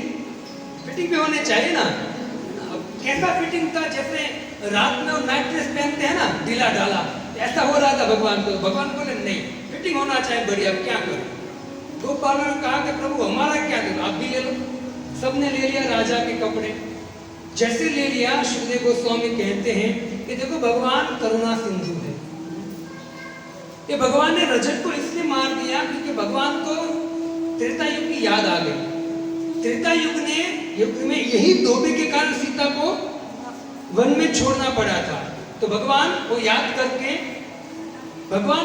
उसको मार तो दिया। सनातन गोस्वामी कहते हैं क्यों मारा? तो कहते हैं कि भगवान ने विचार किया, उसने सीता का इतना बड़ा अपराध किया है, आगे जाके नरक में जाएगा, एक काम कर, तो सामने आया है ना, तो मैं उसका उद्धार कर देता। हतारे गतिदायक। इसे भगवान कृष्ण से हाथों मरना, राम के हाथों मरना भी एक सौभाग्य है। जैसे ही इससे कहते हैं कि हम श्लोक बोलते हैं, हे कृष्ण करुणा सिंधु दीनबंधु जगतपते गोपेश गोपिका कांत राधा कांत नमोस्तुते। भगवान राधा कांत करुणामय, बहुत कारुणामय है। भगवान श्री कृष्ण ने पुतना पर कृपा किया, करुणा किया। जो पुतना स्तन पर विष, कालकुट नाम का विष लगाकर आई थी, उस पुतना का भगवान ने उद्धार कर दिया। अहो बकीयम स्तन कालकुटम जिधा सयाप्या यदप्य साध्वी लेभे गतिम धातुचितम ततुन्य कंबा दयालु शरणम प्रपन्नम। ऐसा दयालु कौन होगा? जो पुतना मारने आई थी भगवान को, उस पुतना को धात्रिम गतिम उचिताम ततन्य, माता की गति दे दिया। ऐसा कृपा। आप कभी घर पे बैठकर विचार करना, हम भगवान की भक्ति नहीं करते, लेकिन भगवान इतना कृपामय है, सब कुछ देता है, पानी, अग्नि, वायु, आकाश, सब कुछ देता है। और ये देने के बाद भी भगवान स्वयं यहाँ आकर गीता रूपी ज्ञान देकर भगवान प्रार्थना करते हैं कि आप लोग इसका पालन करो, जिससे आप मेरे धाम में आओ, इस संसार में सड़ रहे हो, इससे मुक्त हो जाओ। बहुत करुणा वाला है भगवान, लेकिन हम उसको समझ नहीं पाते हैं। क्यों? क्योंकि हमारी बुद्धि डूबी हुई है भोग में।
5वें अध्याय में खुद वेदव्यास जी कहते हैं कि वो जो भगवान के जीवा भगवान ने दिए, उस जीवा से भगवान के गुणगान नहीं कर रहा है और फालतू बात बोलता रहता है संसार की, तो कैसा है? तो कहते हैं उसका जो मुख है ना, वो मुख कौवे के तीर्थ के समान है।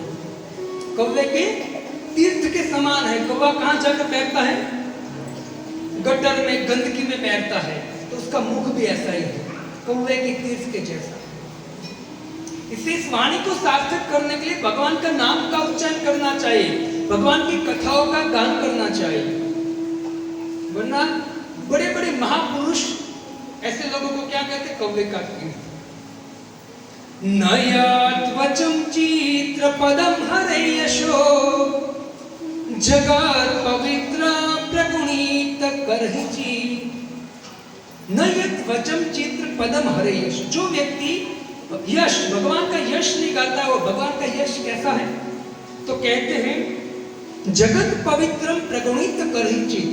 भगवान की यश, ये जो अभी भगवान की चर्चा कर रहे हैं ना, तो भगवान की चर्चा कहते हैं वेदव्यास जी के पवित्र प्रगुणित करहिची, पूरे संसार को, पूरे ब्रह्मांड को पावन करने वाले हैं भगवान।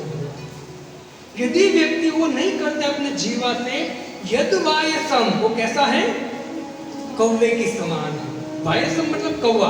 यद्वायसम तीर्थ, कौवे की तीर्थ के समान है। मुष्यन्ति मानसा, और जो वास्तव में परमहंस व्यक्ति हैं, न यत्र हंसा निर्मस्त शिक्षया, जो परमहंस प्रवृत्ति के व्यक्ति हैं, जो भगवान के नाम रूप गुण लीला में रचे बचे रहते, भगवान की भक्ति में रचे बचे रहते संसार में, ऐसा व्यक्ति ऐसे कौवे की तीर्थ जैसी बुद्धि है उनके पास बैठेगा, दूर रहे। इसलिए भगवान मन पसंदीद कपड़े लेकर गए, जैसे जा रहे थे भगवान, तो सामने एक दर्जी आया। दर्जी आया और दर्जी ने भगवान को प्रणाम किया, और दर्जी भगवान को कहते कि प्रभु, मैं आपकी सेवा करना चाहता हूं, ये कपड़े मुझे दे दीजिए, मैं आपका नाप लेकर आपका फिटिंग कर दूंगा। और भगवान को पता भी चल गया कि जो टेलर है, टेलर बोलते हैं ना, तो दर्जी है, वो मथुरा का फेमस दर्जी है। तो भगवान ने मधुमंगल को ऐसे मारा, मधुमंगल को बोला इसका नंबर ले ले, आगे भी इससे काम कराएंगे हम।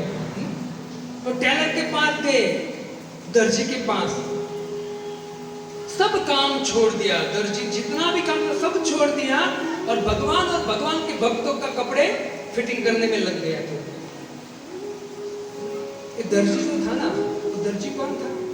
जब भगवान श्री राम धनुष्य तोड़ा, पिनाक धनुष्य तोड़ा, धनुष्य तोड़कर माता सीता से स्वयंवर में माता सीता को जीत लिया। अब वहां शादी थी भगवान राम की, अब शादी में तो सूट बूट चाहिए ना, तो वहां के दर्जी को पकड़ा और दर्जी के पास गए और भगवान ने नाप लिया, भगवान का नाप लिया दर्जी ने। कहते कि जैसे ही भगवान राम का नाप लिया दर्जी, तो दर्जी को अंदर से रोमांच, कंप, आनंद आने लगा, और इतना आनंद उमड़ लगा, भगवान का स्पर्श हुआ, बात ही क्या रही, इतना आनंद आने लगा। तो अंदर से उसने इच्छा किया कि ठाकुर के कपड़े जब सी लूंगा ना, मैं सीने के बाद मेरी इच्छा है कि यही कपड़े मैं भगवान को पहनाना चाहता हूं। क्या चाहता हूं? पहनना चाहता हूं। तो वो मौका उनको नहीं मिला था। मैंने आपको पहले बताया कि यदि भक्ति करते करते, भगवान का भजन करते करते आपकी कोई भी इच्छा है, वो इच्छा आज नहीं तो कल पूरी होगी, वो निश्चित है, समय की बात है। ठाकुर सब सुनता है हमारी बात। अब सोचिए, त्रेता युग की बात है, इसने इच्छा किया था, पूरी कब किया प्रभु? द्वापर के एंड में पूरी किया। इच्छा कैसे करनी चाहिए? भगवान की भक्ति की इच्छा करनी चाहिए, वरना फंसा देंगे ठाकुर भी। भक्त स्पर्श किया ना उस दर्जी ने, बहुत आनंद आया। भक्तों देखो, यहाँ प्रभुपाद जी कहते कि स्पर्श बहुत पावरफुल होता है। या तो भगवान का स्पर्श करो, या भगवान के भक्तों के संग में, वो भी स्पर्श हुआ भक्तों का, ठीक है। भगवान के नाम आप उच्चारण करो, वो भी भगवान का स्पर्श हुआ। भगवान और भगवान के नाम में अंतर नहीं है। और कहते कि भगवान का प्रसाद खाओ, उसमें भी कोई अंतर अंगानि यश्च सकलेन्द्रिय वृत्तिमन्ति, आंखों से। भगवान किससे स्पर्श करते हैं हमको? आंखों से। अभी भोग लगाया तो भगवान तो खाने गए हैं, तो क्या हुआ? भगवान ने अपनी आंख से दृष्टि के द्वारा भोग, जो आपने भोग लगाया है ना, उसमें दोष निकाल लेते हैं।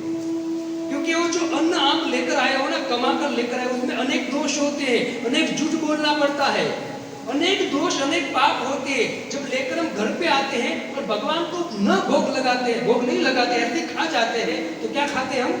पाप खाते हैं। भगवद गीता पढ़ लीजिए, 2 अध्याय और 3 अध्याय 13-14 श्लोक, पाप खाते हैं। इसलिए यदि कोई व्यक्ति जो भी आप दाल चावल सब्जी ये सब पकाते हैं और एक प्लेट में सजाकर तुलसी पत्र डालकर ठाकुर जी के सामने रख देते हो, तो ठाकुर जी अपनी अमृतमय दृष्टि के द्वारा उस भोग में से दोष निकाल लेते, वो शुद्ध प्रसाद करके आपको प्रदान कर देते। ब्रह्मा जी अपनी स्तुति में कहते हैं, अंगानि यश्च सकलेन्द्रिय वृत्तिमन्ति पश्यन्ति पान्ति कलयन्ति चिरं जगन्ति आनंद चिन्म सद उज्ज्वल विग्रहस्य गोविंदमादि पुरुषं तमहं भजामि। अपनी आंखों से भगवान शुद्ध कर, स्पर्श आंखों से। कभी किसी को भगवान की झलक मिल जाए ना देखने को, व्यक्ति छटपटाता रहेगा। जैसे धोबी ने स्पर्श किया और धोबी छटपटाने लगा कि कब मुझे दूसरी बार स्पर्श मिलेगा, क्योंकि भगवान का स्पर्श पाने के बाद जितना उनको आनंद आया ना, वो जीवन में कहीं नहीं मिला था उनको। तो ढूंढता रहता है व्यक्ति कब मिलेगा दूसरी बार। जब नारद मुनि चलते चलते उत्तर दिशा में जा रहे थे, जब छोटे थे, जब नारद नहीं थे, वो छोटा बच्चे थे, तो नारद मुनि बैठे तो जो उसने सुना था भगवान की कथा स्मरण करने लगे। स्मरण इतना गाढ़ा हुआ कि भगवान की एक झलक मिली उनको देखने। इतने सुंदर भगवान का दर्शन की, आंख बंद है और दर्शन किया, लेकिन एक क्षण में भगवान का रूप वापस विलुप्त हो गया और तुरंत नारद चटपटाने लगे, रोने लगे, उस रूप को वापस देखने के लिए याचना करने लगे, गिड़गिड़ाने लगे। तब भगवान ने अपना रूप तो वापस नहीं दिखाया, आकार भगवान ने अपनी वाणी कहा, हे नारद, आगे जाकर तू नारद बनेगा और तू अभी मुझे देखना चाहता है ना, तू जब नारद बनेगा तब तू मेरा नित्य दर्शन कर पाएगा। स्पर्श क्या है? आंखों से स्पर्श होता है, जीवा से स्पर्श होता है, चमड़ी से स्पर्श होता है भगवान का, है ना? कानों से स्पर्श होता है, सभी जगह से स्पर्श होता है भगवान। ये करना चाहिए। जब चैतन्य महाप्रभु जो स्वयं राधा और कृष्ण का मिलित अवतार, राधा रानी के भाव में जब चैतन्य मां 536 साल पहले जगन्नाथपुरी में, जगन्नाथ गार्डन में गए ना, गार्डन में, तो भगवान कृष्ण का नाम पुकारे थे, कृष्ण कृष्ण कृष्ण कृष्ण।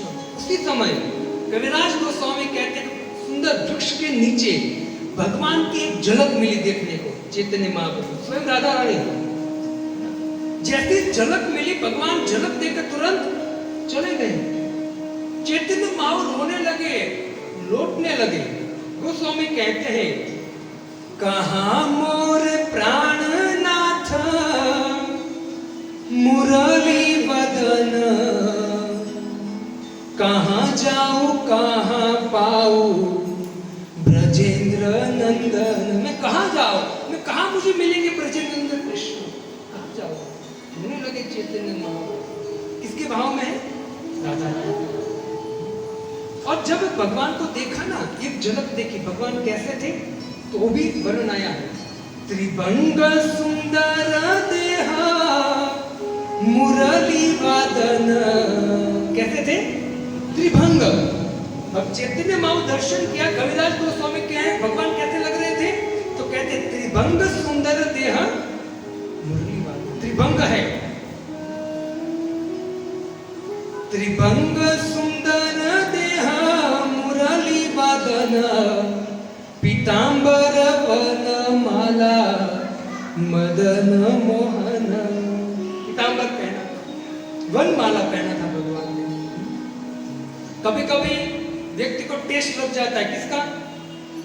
भगवान के नाम का, किसी को भगवान की कथा का, और किसी को तंबाकू का टेस्ट लग जाता है, छूटती नहीं है, कितना भी करे। किसी को दारू का टेस्ट लग जाता है। तो याद रखना चाहिए, वो नहीं चाहिए। तो क्या चाहिए? स्पर्श किसका चाहिए? भगवान का स्पर्श चाहिए। दर्जे को इच्छा थी कि मैं भगवान को कपड़े पहनाऊं, तो भगवान ने उसकी जो इच्छा थी पूरी किया और अपने हाथों से भगवान को सिए हुए कपड़े, फिटिंग कपड़े पहनाए। भगवान ने बोला अब ठीक है, फिटिंग हो गया। अब भगवान ने जैसे ही वो सेवा हो गई, तो भगवान की इच्छा हो कि नहीं, इस दर्जी का मुझे उद्धार करना चाहिए, दर्जी पर कृपा करनी चाहिए। सुखदेव गोस्वामी कहते हैं तस्य प्रसन्नो भगवान, भगवान क्या हो गए? प्रसन्न हो गए दर्जी से।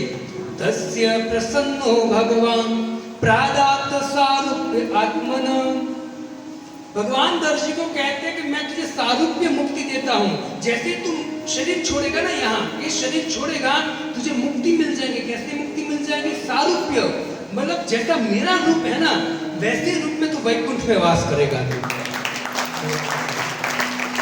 लेकिन अब सुनिए, लेकिन भगवान कहते हैं कि सुन सावधान से, तू शरीर छोड़ेगा तब की बात है।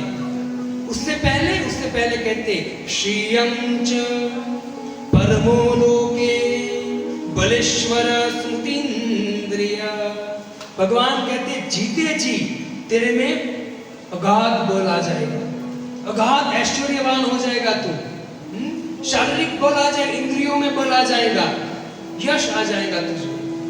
जीते जीते तू सब कुछ तेरे पास आ जाएगा, और जैसे शरीर छोड़ेगा तो मेरे धाम में आएगा।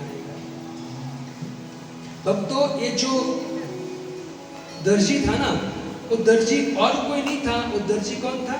हेमुमाली नाम का एक गंधर्व था। वो शिव जी का भक्त था। किसका भक्त था? शिव जी का भक्त था। शिव जी को रोज वो कमल के पुष्प चढ़ाता था। शिव जी को कमल के पुष्प चढ़ते हैं? नहीं चढ़ते। कमल के पुष्प ज्यादातर शिव जी को नहीं चढ़ते। किसको चढ़ते हैं? राम कृष्ण को चढ़ते हैं। ये व्यक्ति जो गंधर्व था हेममाली, वो शिव जी को कमल चढ़ाता था, शिव जी की बड़ी पूजा करता था। तो एक दिन की बात है, शिव जी उनके सामने प्रकट हो गए। आशुतोष है, प्रसन्न हो गए, शिव जी प्रसन्न हो गए, और हेममाली जो गंधर्व था उसने प्रणाम किया। शिव जी ने बोला मांग तुझे क्या चाहिए, मैं तुझसे प्रसन्न हूं। तो हेममाली गंधर्व ने कहा कि प्रभु आपको जो पसंद हो ना, आपको जो अच्छा लगे वो मुझे दीजिए।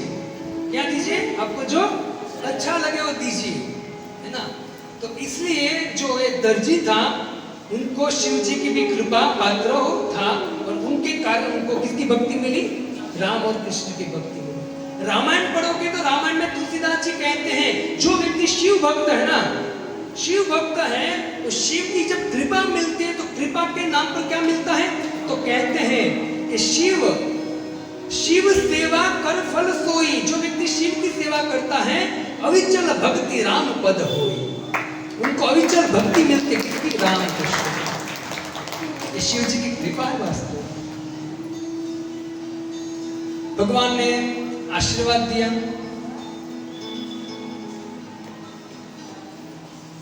भक्तों, भगवान ऐसा नहीं है कि आप जो मांगोगे वही देंगे, भक्ति करते नहीं।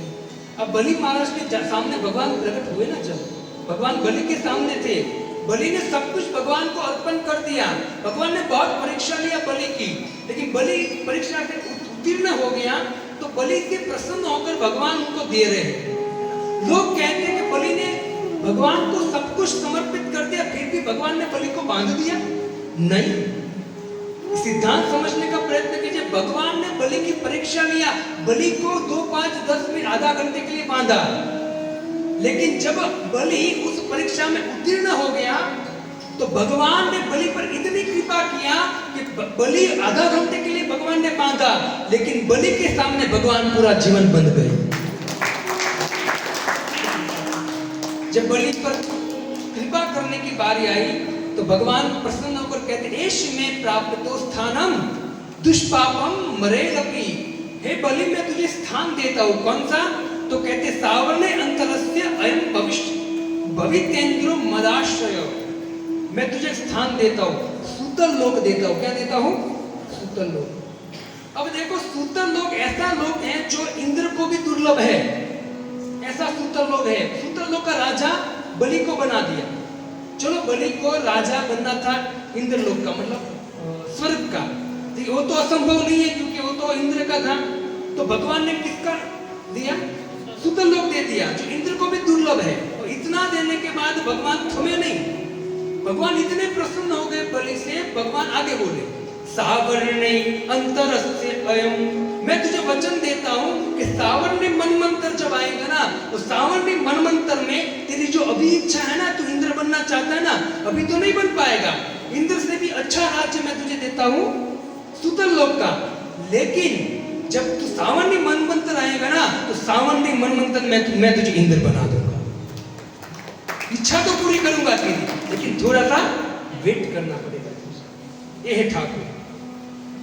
ये कौन सा मनमंत्र चल रहा है? 7वां मनमंत्र चल रहा है। ब्रह्मा जी के एक दिन में 14 मनमंत्र होते, 7वां मनमंत्र चल रहा है। पहला है स्वयंभू मनमंत्र, दूसरा सालोचित, तीसरा उत्तम, चौथा तामस, 5वां रेवत, छठा चाक्षुष और 7वां विवस्वत मनमंत्र। और विवस्वत मनमंत्र की 28वीं चतुर्युग में साक्षात भगवान कृष्ण प्रकट होते हैं। और 8वां मनमंत्र है सावर्णी मनमंत्र। तो अभी इंद्र जो है ना, वो इंद्र के पद पर कौन है? इंद्र के पद पर पुरंदर नाम का देवता है। और अब जो सावर्णी मनमंत्र आएगा तो वो इंद्र पुरंदर को हटा दिया जाएगा, उसकी जगह पर कौन बैठेंगे? बलि को बिठा जाएगा।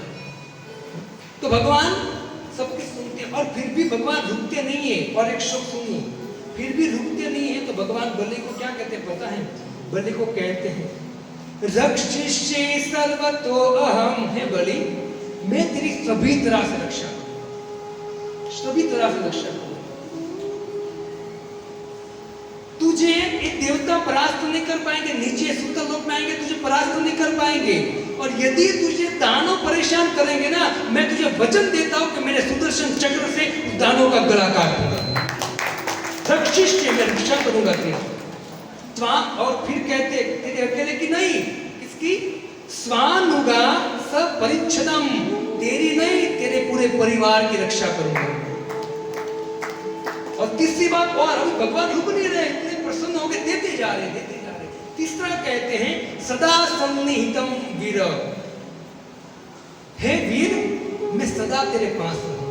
सदा पास कैसे रहे प्रभु भगवान? सदा पास कैसे रहे? भगवान बलि के द्वारपाल बन गए। भगवान ने कहा तेरे महल में 4 द्वार हो गए, जिस भी कोई भी द्वार से बाहर निकलेगा ना तू मुझे पाएगा। भगवान के तो लास्ट लाइन में कहते तत्र माम दृष्टते भगवान, कहते तुम जहां भी देखोगे मुझे पाओगे। तो कहने का तात्पर्य भगवान को प्रसन्न कर लिया ना, तो वो जो भगवान देंगे ना वो नश्वर नहीं होगा, कैसा होगा? शाश्वत होगा। इससे हमको भगवान की कथा श्रवण करने का प्रयत्न करना चाहिए। एक दर्जी था जगन्नाथपुरी में जिसका नाम था परमेस्ती। क्या नाम था? परमेस्ती दर्जी। वो दर्जी जगन्नाथपुरी में रहते रहते एक दिन की बात उसने सोचा कि चलो राजकमल में तो बहुत रहे, बॉम्बे चलते पैसे कमाते ज्यादा, ऐसी बात।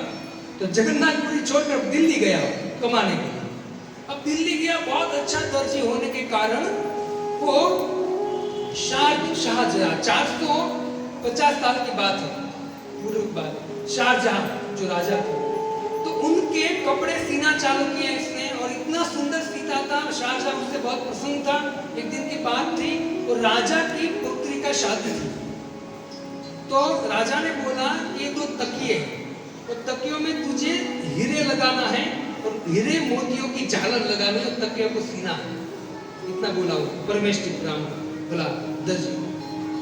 परमेष्ठी दर्जी ने कहा ठीक है, सीना चालू किया, सीधे सीधे एक तकिया उसने कंप्लीट कर दिया और बचा था दूसरा एक तकिया। वो कर रहा था, करते करते उस समय ऐसा हुआ कि आषाढ़ी बीज में क्या होता है? रथ यात्रा का दिन आया और ये हाथ में तकिया है।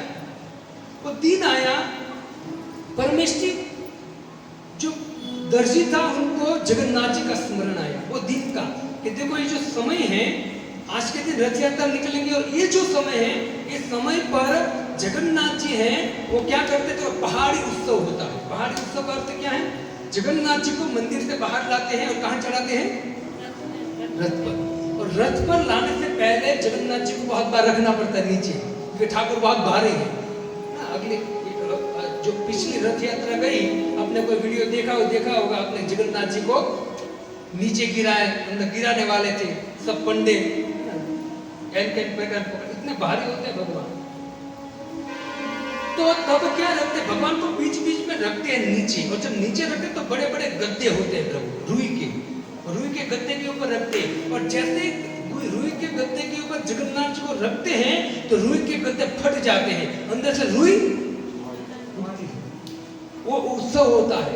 ये जो परमेश्वरी दर्जी था ना, उनको याद आया, स्मरण आया जगन्नाथ जी को, और इतना भाव में आ गया, इतना भाव में आ गया कि हाथ में तकिया था, तो तकिया से उसने जगन्नाथ जी को पुकारा, बोला कि हे प्रभु, ये जो तकिया है ना, वो मैं आपको समर्पित करता हूँ सेवा में।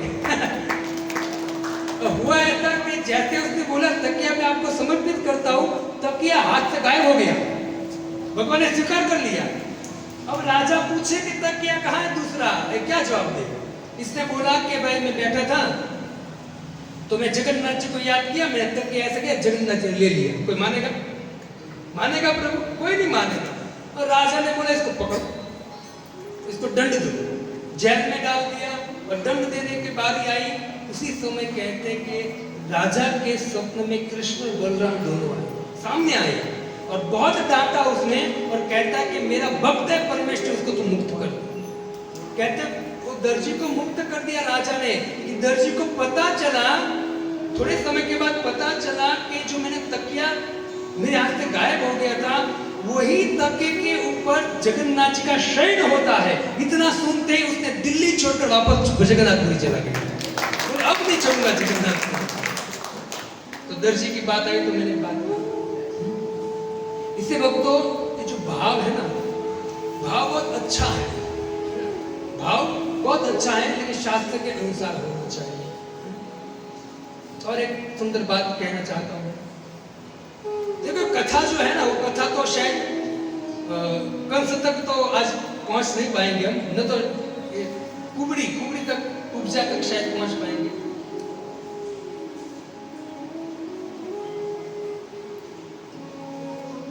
हरे कृष्णा कृष्णा कृष्णा हरे हरे, हरे राम हरे राम। भाव की बात आई तो मैं भाव की एक बात बता देता हूँ। आपने वृंदावन में गए हो गया, बांके बिहारी के दर्शन किए हो गया। बांके बिहारी को किसने प्रकट करा था? ठाकुर हरिदास ने। किसने? ठाकुर हरिदास ने बांके बिहारी को प्रकट किया। तो एक दिन की बात है कि बांके बिहारी के दर्शन को एक सेठ आया, जो अत्तर बोलते ना, कपड़े पे लगाते, क्या बोलते? अत्तर बोलते हैं, सुगंध देकर। हाँ या नहीं? जग रहे हो ना सब? तो अत्तर का बहुत बड़ा व्यापारी था, उसने सोचा कि मैं बांके बिहारी के दर्शन जा रहा हूं वृंदावन, तो मेरा इतना बड़ा बिजनेस है, मैं एक बेस्ट से भी बेस्ट अत्तर में लेकर बांके बिहारी को समर्पित करूंगा। तो लेकर आया तो देखा बांके बिहारी में इतनी भीड़ थी, अंदर जाने का मौका नहीं मिल रहा था। अब क्या करूं? तो उसने सोचा कि एक ऐसे पंडे को मैं पकड़ता हूं जो अल्टर तक जा सके और वहां बांके बिहारी को समर्पित कर सके, ऐसा व्यक्ति। तो एक पंडे को उसने पकड़ा, पंडे को बात बताई, तो पंडे ने बोला देख तुझे डायरेक्ट यदि भगवान के पास पहुंचाना है इतर, तो तू क्या कर, तो एक काम कर, ठाकुर हरिदास के पास चला जा। ठाकुर हरिदास रात को बांके बिहारी को शयन कराने के लिए स्वयं आते, उनके पास चला जा, उनके हाथ में दे देगा, सीधा बांके बिहारी के पास पहुंच जाएंगे तेरी सेवा। ठीक है।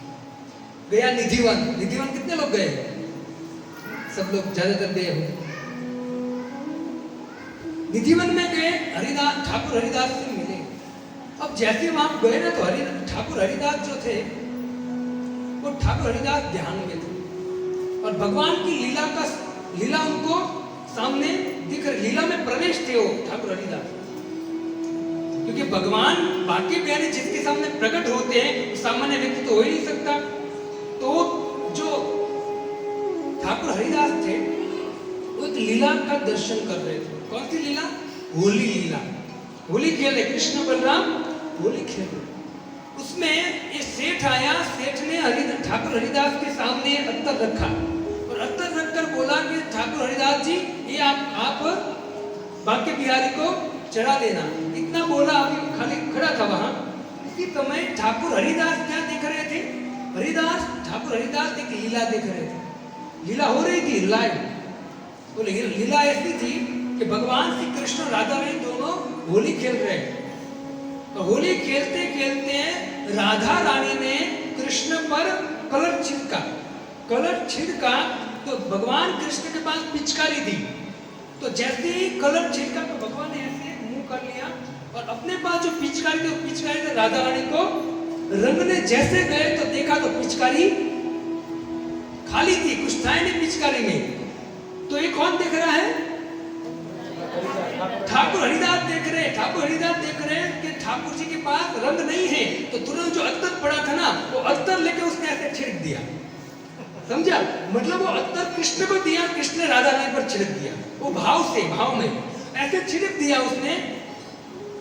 अब विचार कीजिए, हजारों रुपए का अत्तर लेकर गया था, ठाकुर हरिदास ने फेंक दिया अत्तर।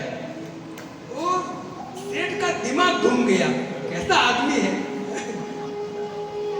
मेरा अत्तर फेंक दिया। गुस्से में आ गया। ठाकुर हरिदास हंस रहे हैं। गुस्से में आकर भागा वहां जा रहा, थोड़ा दुखी था बेचारा। दुखी मन से सोचा कि अभी देखो अत्तर तो नहीं पहुंचा ठाकुर के पास, गिरा दिया, काम कर दो, कम से कम दर्शन तो कर लूं। ये ऐसे भाव से शाम का समय था, शयन का समय था और इसने एंट्री किया बाके बिहारी मंदिर। जैसे अंदर एंट्री किया बाके बिहारी मंदिर, आप भी गए होंगे, एंट्री जैसे किया पूरे मंदिर में जो इत्तर लेकर वो गया था ना, पूरे मंदिर में उसकी सुगंध आ रही थी। इससे आश्चर्य, अरे बाप रे, वहां तो गिरा दिया निधि वन में, सुगंध यहाँ कैसे? तुरंत हरिदास जो थे, ठाकुर हरिदास उनके चरणों में गिर गए और ठाकुर हरिदास ने उन पर कृपा करके पूरी लीला समझाई कि तेरा जो अत्तर है ना, वो साक्षात राधा रानी ने स्वीकार कर लिया। ये भाव हमको लाना है। और ये भाव कैसे आएगा? शास्त्र के अनुसार जीवन व्यतीत करना पड़ेगा। भगवान की बात को अच्छी तरह से ग्रहण करके उस अनुसार हमको जीना पड़ेगा भक्त, तभी होगा। जब दर्जी का उद्धार कर दिया, भगवान आगे चले। सुदामा माली, जो एक माली था, उनके घर भगवान प्रवेश हुए। भगवान का नाम क्या? वनमाली। वो सदा क्या पहनते हैं? वैजयंती माला पहनते रहते हैं। अब भागवतम पढ़ोगे या हमारे आचार्यों ने जो गीत गोविंद आदि ग्रंथ है उसमें पढ़ोगे, उसमें साफ लिखा गया कि भगवान इतने माला के शौकीन थे कि राधा रानी आदि सखियां हैं, भगवान को बारंबार थोड़े मिनटों में, थोड़े घंटों में भगवान को माला चेंज करती थी। इतने शौकीन है भगवान। इसका नाम क्या है? वनमाली। तो तुरंत भगवान को एक जो सुदामा माली था उसने बुलाया नहीं था, भगवान उसके घर में घुस गए। और जैसे ही भगवान को देखा, सुदामा माली ने प्रणाम किया, प्रसन्न हो गए। प्रणाम करके सुदामा माली प्रार्थना करने लगे और प्रार्थना करते करते भगवान को माला अर्पण किया, चंदन दिया, लेप आदि अनेक अखरों से उनका श्रृंगार किया। सुखदेव गोस्वामी कहते हैं कि यही जो माली था, ये माली राम के समय भी जनकपुरी में भी यही माली था। जनकपुरी में ये जो सुदामा माली था वही माली अभी यहाँ आया है। और सुदामा माली, राम को भी सुदामा माली ने एक हार पहनाया था, है ना। भगवान की आज्ञा लिया कि प्रभु मेरी इच्छा है कि आपको मैं कुछ अर्पण करना चाहती। तो राम ने बोला कि हाँ बोला, स्वीकारने को बोला तो तुरंत उसने एक हार पहनाया था। वही सुदामा माली अभी यहाँ आए। भगवान ने सुदामा माली जो है उनसे भेंट स्वीकार किया, सुंदर फूलों से सेवा किया, उनको आशीर्वाद दिया और भगवान श्री कृष्ण वहां से चले। जैसे चले तो भगवान श्री कृष्ण ने एक स्त्री को देखा जिसका नाम था कुब्जा, दूसरा एक नाम है सैरंद्री। क्या नाम है? ये बेचारी को कोई लाइक नहीं करता था, न तो फॉलो करता था, है ना? कोई न तो इसको लाइक कर न तो फॉलो करता। क्यों? क्योंकि 3 जगह से वो टेढ़ी थी, कुबड़ी थी। एक तो टेढ़ी थी और दूसरा क्या, एक तो दासी थी, दासी भी उसमें कुबड़ी थी। तो कोई उनको न तो लाइक या फॉलो कोई नहीं करता था। लेकिन किसने किया लाइक और फॉलो? ठाकुर जी ने किया। अब ठाकुर जी ने लाइक और फॉलो कर दिया है तो पूरा जगत उनको फॉलो करेगा। भगवान ने देखा कि एक कुबड़ी क्या लेकर जा रही थी? चंदन, लेप लेकर जाती कंस के लिए। भगवान वहां पहुंचे। अब यह बहुत सारे श्लोक है, मैं शॉर्ट में कथा कहना चाहता हूं आपको, समय हो गया है। भगवान श्री कृष्ण उनके पास पहुंचे, कुबड़े के पास पहुंच गए, कुब्जा के। तो भगवान हंस रहे हैं। सनातन गोस्वामी कहते भगवान हंस क्यों रहे हैं? क्या वो टेढ़ी मेढ़ी है इसलिए हंस रहे हैं? वो कुबड़ी है इसलिए हंस रहे हैं? नहीं, भगवान हंस रहे हैं क्योंकि है कुबड़ी, है कुब्जा, मैं इसलिए हंस रहा हूं कि तू भी टेढ़ी, मैं भी टेढ़ा, हम दोनों की जोड़ी जमेगी। हम दोनों टेढ़े। तेरी टेढ़ी टेढ़ी चाल मेरे बाके बिहारी लाल, गाना है। सुखदास जी बहुत सुंदर कहते हैं, टेढ़ी सी बाग सोहे सिर पे और टेढ़ी सी सोहत कुंजन माला। बजाए प्रभु, सुनिए ध्यान से। टेढ़ी सी बाग सोहे सिर पे और टेढ़ी सी सोहत कुंजन माला, टेढ़ी सी हो कुंजन, टेढ़ी सी कृपा चुकी करके और टेढ़ी सी हो है कटाक्ष कराला, टेढ़ी सी बोली में बात करे और टेढ़ी सी चाल चले मत वाला, टेढ़ी सी बोली में बात करे और टेढ़ी सी चाल चले मत वाला, टेढ़ी सी लखुटी हाथ लिए और टेढ़ो भी राजन नंद बुलाला, टेढ़ी सी लखुटी हाथ लिए और टेढ़ो भी राजन नंद बुलाला, टेढ़ो भी राजन नंद बुलाला, टेढ़ी टेढ़ी बहे यमुना और टेढ़ी टेढ़ी बहे जाड़ी। यमुना कैसी बहती है? यमुना टेढ़ी बहती है। टेढ़ी ही टेढ़ी गेल यहाँ और टेढ़ी ही टेढ़ी पगडंडी हमारी, टेढ़ी ही लोग यहाँ। कहाँ टेढ़े लोग हैं? ब्रज में, ब्रजवासी बहुत गालियाँ देते हैं, हमने तो बहुत खाई है। टेढ़े हैं, टेढ़े हैं लोग यहाँ और टेढ़ी ही ब्रज की नारी, टेढ़े हैं लोग यहाँ और टेढ़ी ही ब्रज की नारी, टेढ़ी सी लखुटी हाथ लिए और टेढ़ी सी लखुटी हाथ लिए और टेढ़ खड़ो मेरो बाप बिहारी, टेढ़ खड़ो मेरो बाप बिहारी, टेढ़ खड़ो मेरो बाप बिहारी, तेरी तेरी तेरी चाल, वो तेरी तेरी तेरी चाल, तू इतना मत करियो सिंगार, नजर तो है लग जाएगी, नजर तो है लग जाएगी, मेरे बाके बिहारी का तू इतना मत करियो सिंगार, नजर तो है लग जाएगी, नजर तो है लग जाएगी, तेरी सुरतियाँ पे मन मोरा देगा, प्यारा लगे तेरा हीरा बटेगा, तेरी तेरी तेरी चाल,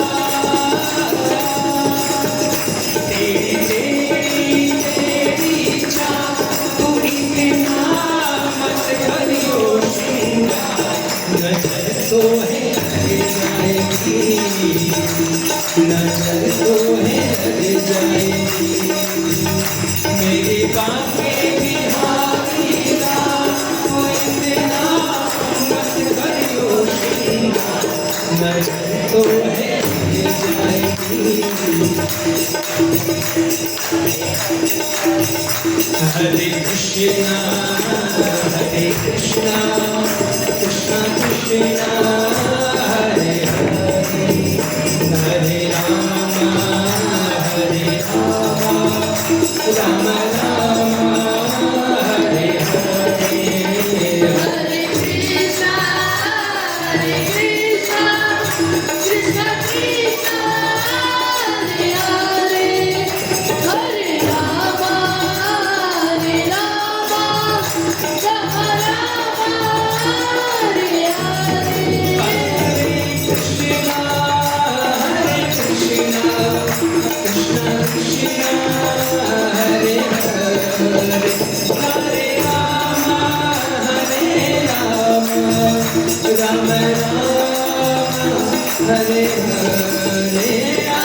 हरे हरे, हरे राम राम हरे हरे, हरे कृष्णा कृष्णा कृष्णा हरे हरे, हरे राम राम हरे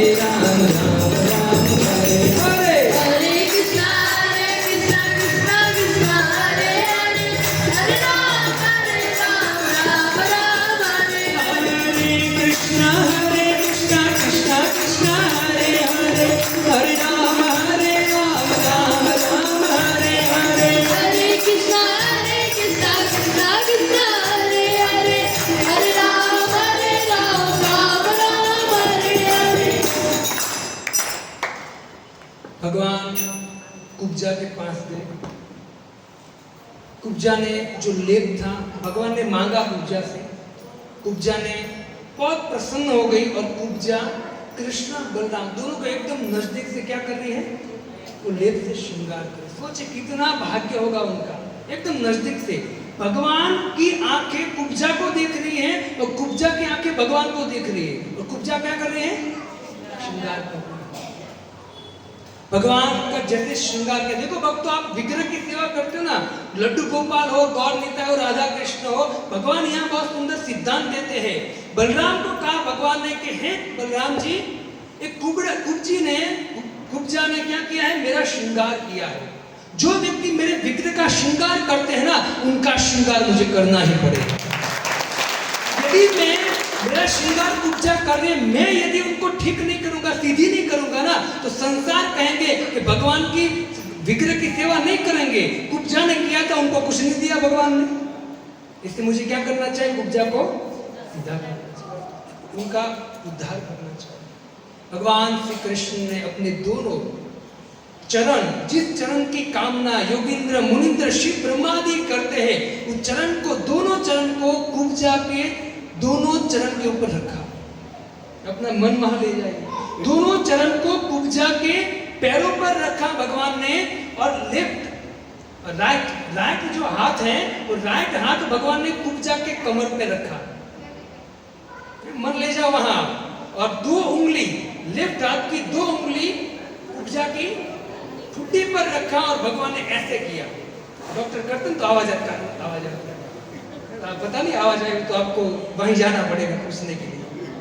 भगवान ने ऐसे किया, जैसे भगवान ने ठुड्डी ऊंची किया, कुब्जा सीधी हो गई। सुखदेव गोस्वामी के लक्ष्मी से भी सुंदर हो गई कुब्जा। जिसको भगवान का हाथ का स्पर्श होता हो, विचार कीजिए उसका क्या भाग्य, महाभाग्यशाली कुब्जा। इससे उसके बाद उनको सबने कुब्जा कहना बंद कर दिया। क्या कहने लगे, शैलेंद्र। क्या नाम था उसका, इससे भक्तों हमें भगवान का स्पर्श करना चाहिए, भगवान के नाम का, भगवान की कथाओं का कान के द्वारा, भगवान के स्पर्शात का, गीता का स्पर्श करना, भगवान ही है साक्षात, कोई भगवान, उनका स्पर्श करना चाहिए। भगवान ने कुब्जा का उद्धार किया। कुब्जा बारंबार कहते प्रभु मेरे घर चलिए, मेरे घर चलिए। भगवान बारंबार जब कह रहे हैं ना, तो बलराम जी बाजू में खड़े बड़े भैया, तो बड़े भैया मतलब बलराम जी के सामने देखा कृष्ण ने कि आप आज्ञा दो, तो बलराम ने कुछ बोला ही नहीं, वो मुंडी नीचे कर दी। तो भगवान श्री कृष्ण सखाओं के सामने देखा, सखाओं के सामने देखा, सखाओं ने कहा चलना भाई, छोड़ना उनको, चल। कृष्ण हो गए, कब तक राह देख रहे थे। भगवान को इशारा किया बालों ने कि चलो प्रभु, चलते हैं। तो भगवान श्री कृष्ण अब कहाँ जाएंगे, अब कहाँ प्रवेश करेंगे? कंस के महल राज्य में प्रवेश करेंगे, जहां धनुष यज्ञ हो रहा है। भगवान अब चलो धनुष तोड़ ही देते आए हैं। तो भगवान ने जैसे पता, भगवान चलते चलते सब पीछे है गोपा, बलराम जी साथ में, भगवान ने व्यक्ति को पूछा कि धनुष यज्ञ कहाँ हो रहा है? तो वो व्यक्ति ने कहा कि मेरा बेटा है, इनकी जैसा छोटा बच्चा था, उनको वो आपको दिखाएगा। तो बलराम ने उसका हाथ पकड़ लिया, चल उसको लेकर साथ चले। जहाँ धनुष यज्ञ हो रहा था, भगवान श्री कृष्ण बलराम वहां पहुंच गए और भगवान श्री कृष्ण बलराम ने सब कुछ पहले देखने लगे। इतनी सुंदर सजावट थी, देखा, और भगवान श्री कृष्ण बलराम को कहते कि बलराम मामू पैसे वाला है, सजाया है। इतना बोल के बोला, बलराम जी को पूछा कृष्ण के धनुष कहाँ है? प्रभु बोलता है धनुष कहाँ है? हम धनुष यज्ञ में आए। धनुष देखा जैसे ही कृष्ण वहां पहुंचे, बहुत सैनिक थे, उसने रोका कृष्ण को, कृष्ण रुके नहीं, वहां गए और कृष्ण ने अपने लेफ्ट हाथ से धनुष को उठा लिया, उठाकर प्रत्यंचा चढ़ाया और धनुष को तोड़ दिया। जैसे तोड़ा धनुष को, समस्त सैनिक उनके पीछे दौड़े। बलराम और कृष्ण, वो धनुष दो भाग में बट गया था, टूट गया था। एक भाग बलराम जी को दे दिया, एक भाग अपने पास रखा, और दोनों धनुष के टुकड़े से जितने भी सैनिक थे कंस के, उसको मारना चालू किया। मारते मारते उन लोगों को हैंडीकैप करके भगवान श्री कृष्ण और बलराम वापस बाजार में आए और बाजार में वापस विचरण करने लगे। और विचरण करते करते अब बलराम जी कहते कृष्ण बाबा अकेले हैं, चल हम चलते बाबा के पास। तो नंद बाबा के पास ये जा रहे, जहां नंद बाबा और सब गोपाल रुके थे, वहां कृष्ण गए और कृष्ण वहां जाकर बोला कि चलो आज आराम करते, तो सुबह वापस जाएंगे। तो भगवान श्री कृष्ण रात को आराम किया। सुबह 3:30 बजे, 4, 4:30 बजा तो ब्यूगल बजा तो मधुमंगल ने कृष्ण को कहा कि कृष्ण अब क्या बोलते हैं उनको हिंदी में, कि मतलब शो चालू होने वाला है ना, आवाज आई है, शो चालू होने वाला है। तो भगवान श्री कृष्ण और बलराम जी कहाँ जाएंगे? कंस के महल में, जहां मल्ल युद्ध होने वाला है, वहां भगवान प्रवेश करेंगे। ठीक है, तो यहां तक हम कथा रुकते। कल हम कृष्ण जन्म लीला कहेंगे। अभिषेक भगवान का होगा कल। शुरुआत 7 बजे से कार्यक्रम चालू हो जाएगा, कीर्तन होगा। कीर्तन के बाद भगवान का अभिषेक होगा 9 बजे से लेकर 8 बजे से लेकर 9:30 बजे तक। और अभिषेक के बाद बच्चे जो है वो 2 नाटक है सुंदर। उसके बाद जो बाला है, लड़कियां हैं, वो सुंदर नृत्य करेगी, 2-3 नृत्य है। और नृत्य के बाद फिर भगवान की जन्म की लीला कथा होगी। कथा के बाद यह सुंदर झांकी होगी। 12 बजे भगवान श्री कृष्ण का जन्म होगा, तो वसुदेव कृष्ण आएंगे। उसके बाद भगवान की सुंदर महाआरती होगी और आरती के बाद 56 भोग, और 56 भोग के बाद कीर्तन, और कीर्तन के बाद फिर प्रसाद होगा। ठीक है, तो कल आपको निवेदन है, आप आइए और अपने स्वजनों को भी लेकर आइए। अभिषेक देखना चाहिए। यदि करने का मौका न मिले, क्योंकि सबको अभिषेक करने देंगे तो 12 बज जाएगा, लेकिन यदि अभिषेक करने का मौका न भी मिले ना, वेदव्यास जी पद्म पुराण में कहते हैं यदि कोई व्यक्ति अभिषेक देख भी ले और भगवान श्री कृष्ण के अभिषेक होते हुए देखकर भगवान श्री कृष्ण के चरणों में अभिषेक का जल नीचे जा रहा है, कोई देख लेता है ना, वो भी व्यक्ति अपने समस्त पापों से मुक्त हो जाएगा। तो कल बहुत सुंदर दिन है। हमारे बेटे बेटियों का जब बर्थडे आता है, धामधूम से मनाते हैं। कल स्वयं पर पूर्ण पुरुषोत्तम भगवान श्री कृष्ण का बर्थडे है, जो हमारे पिता है।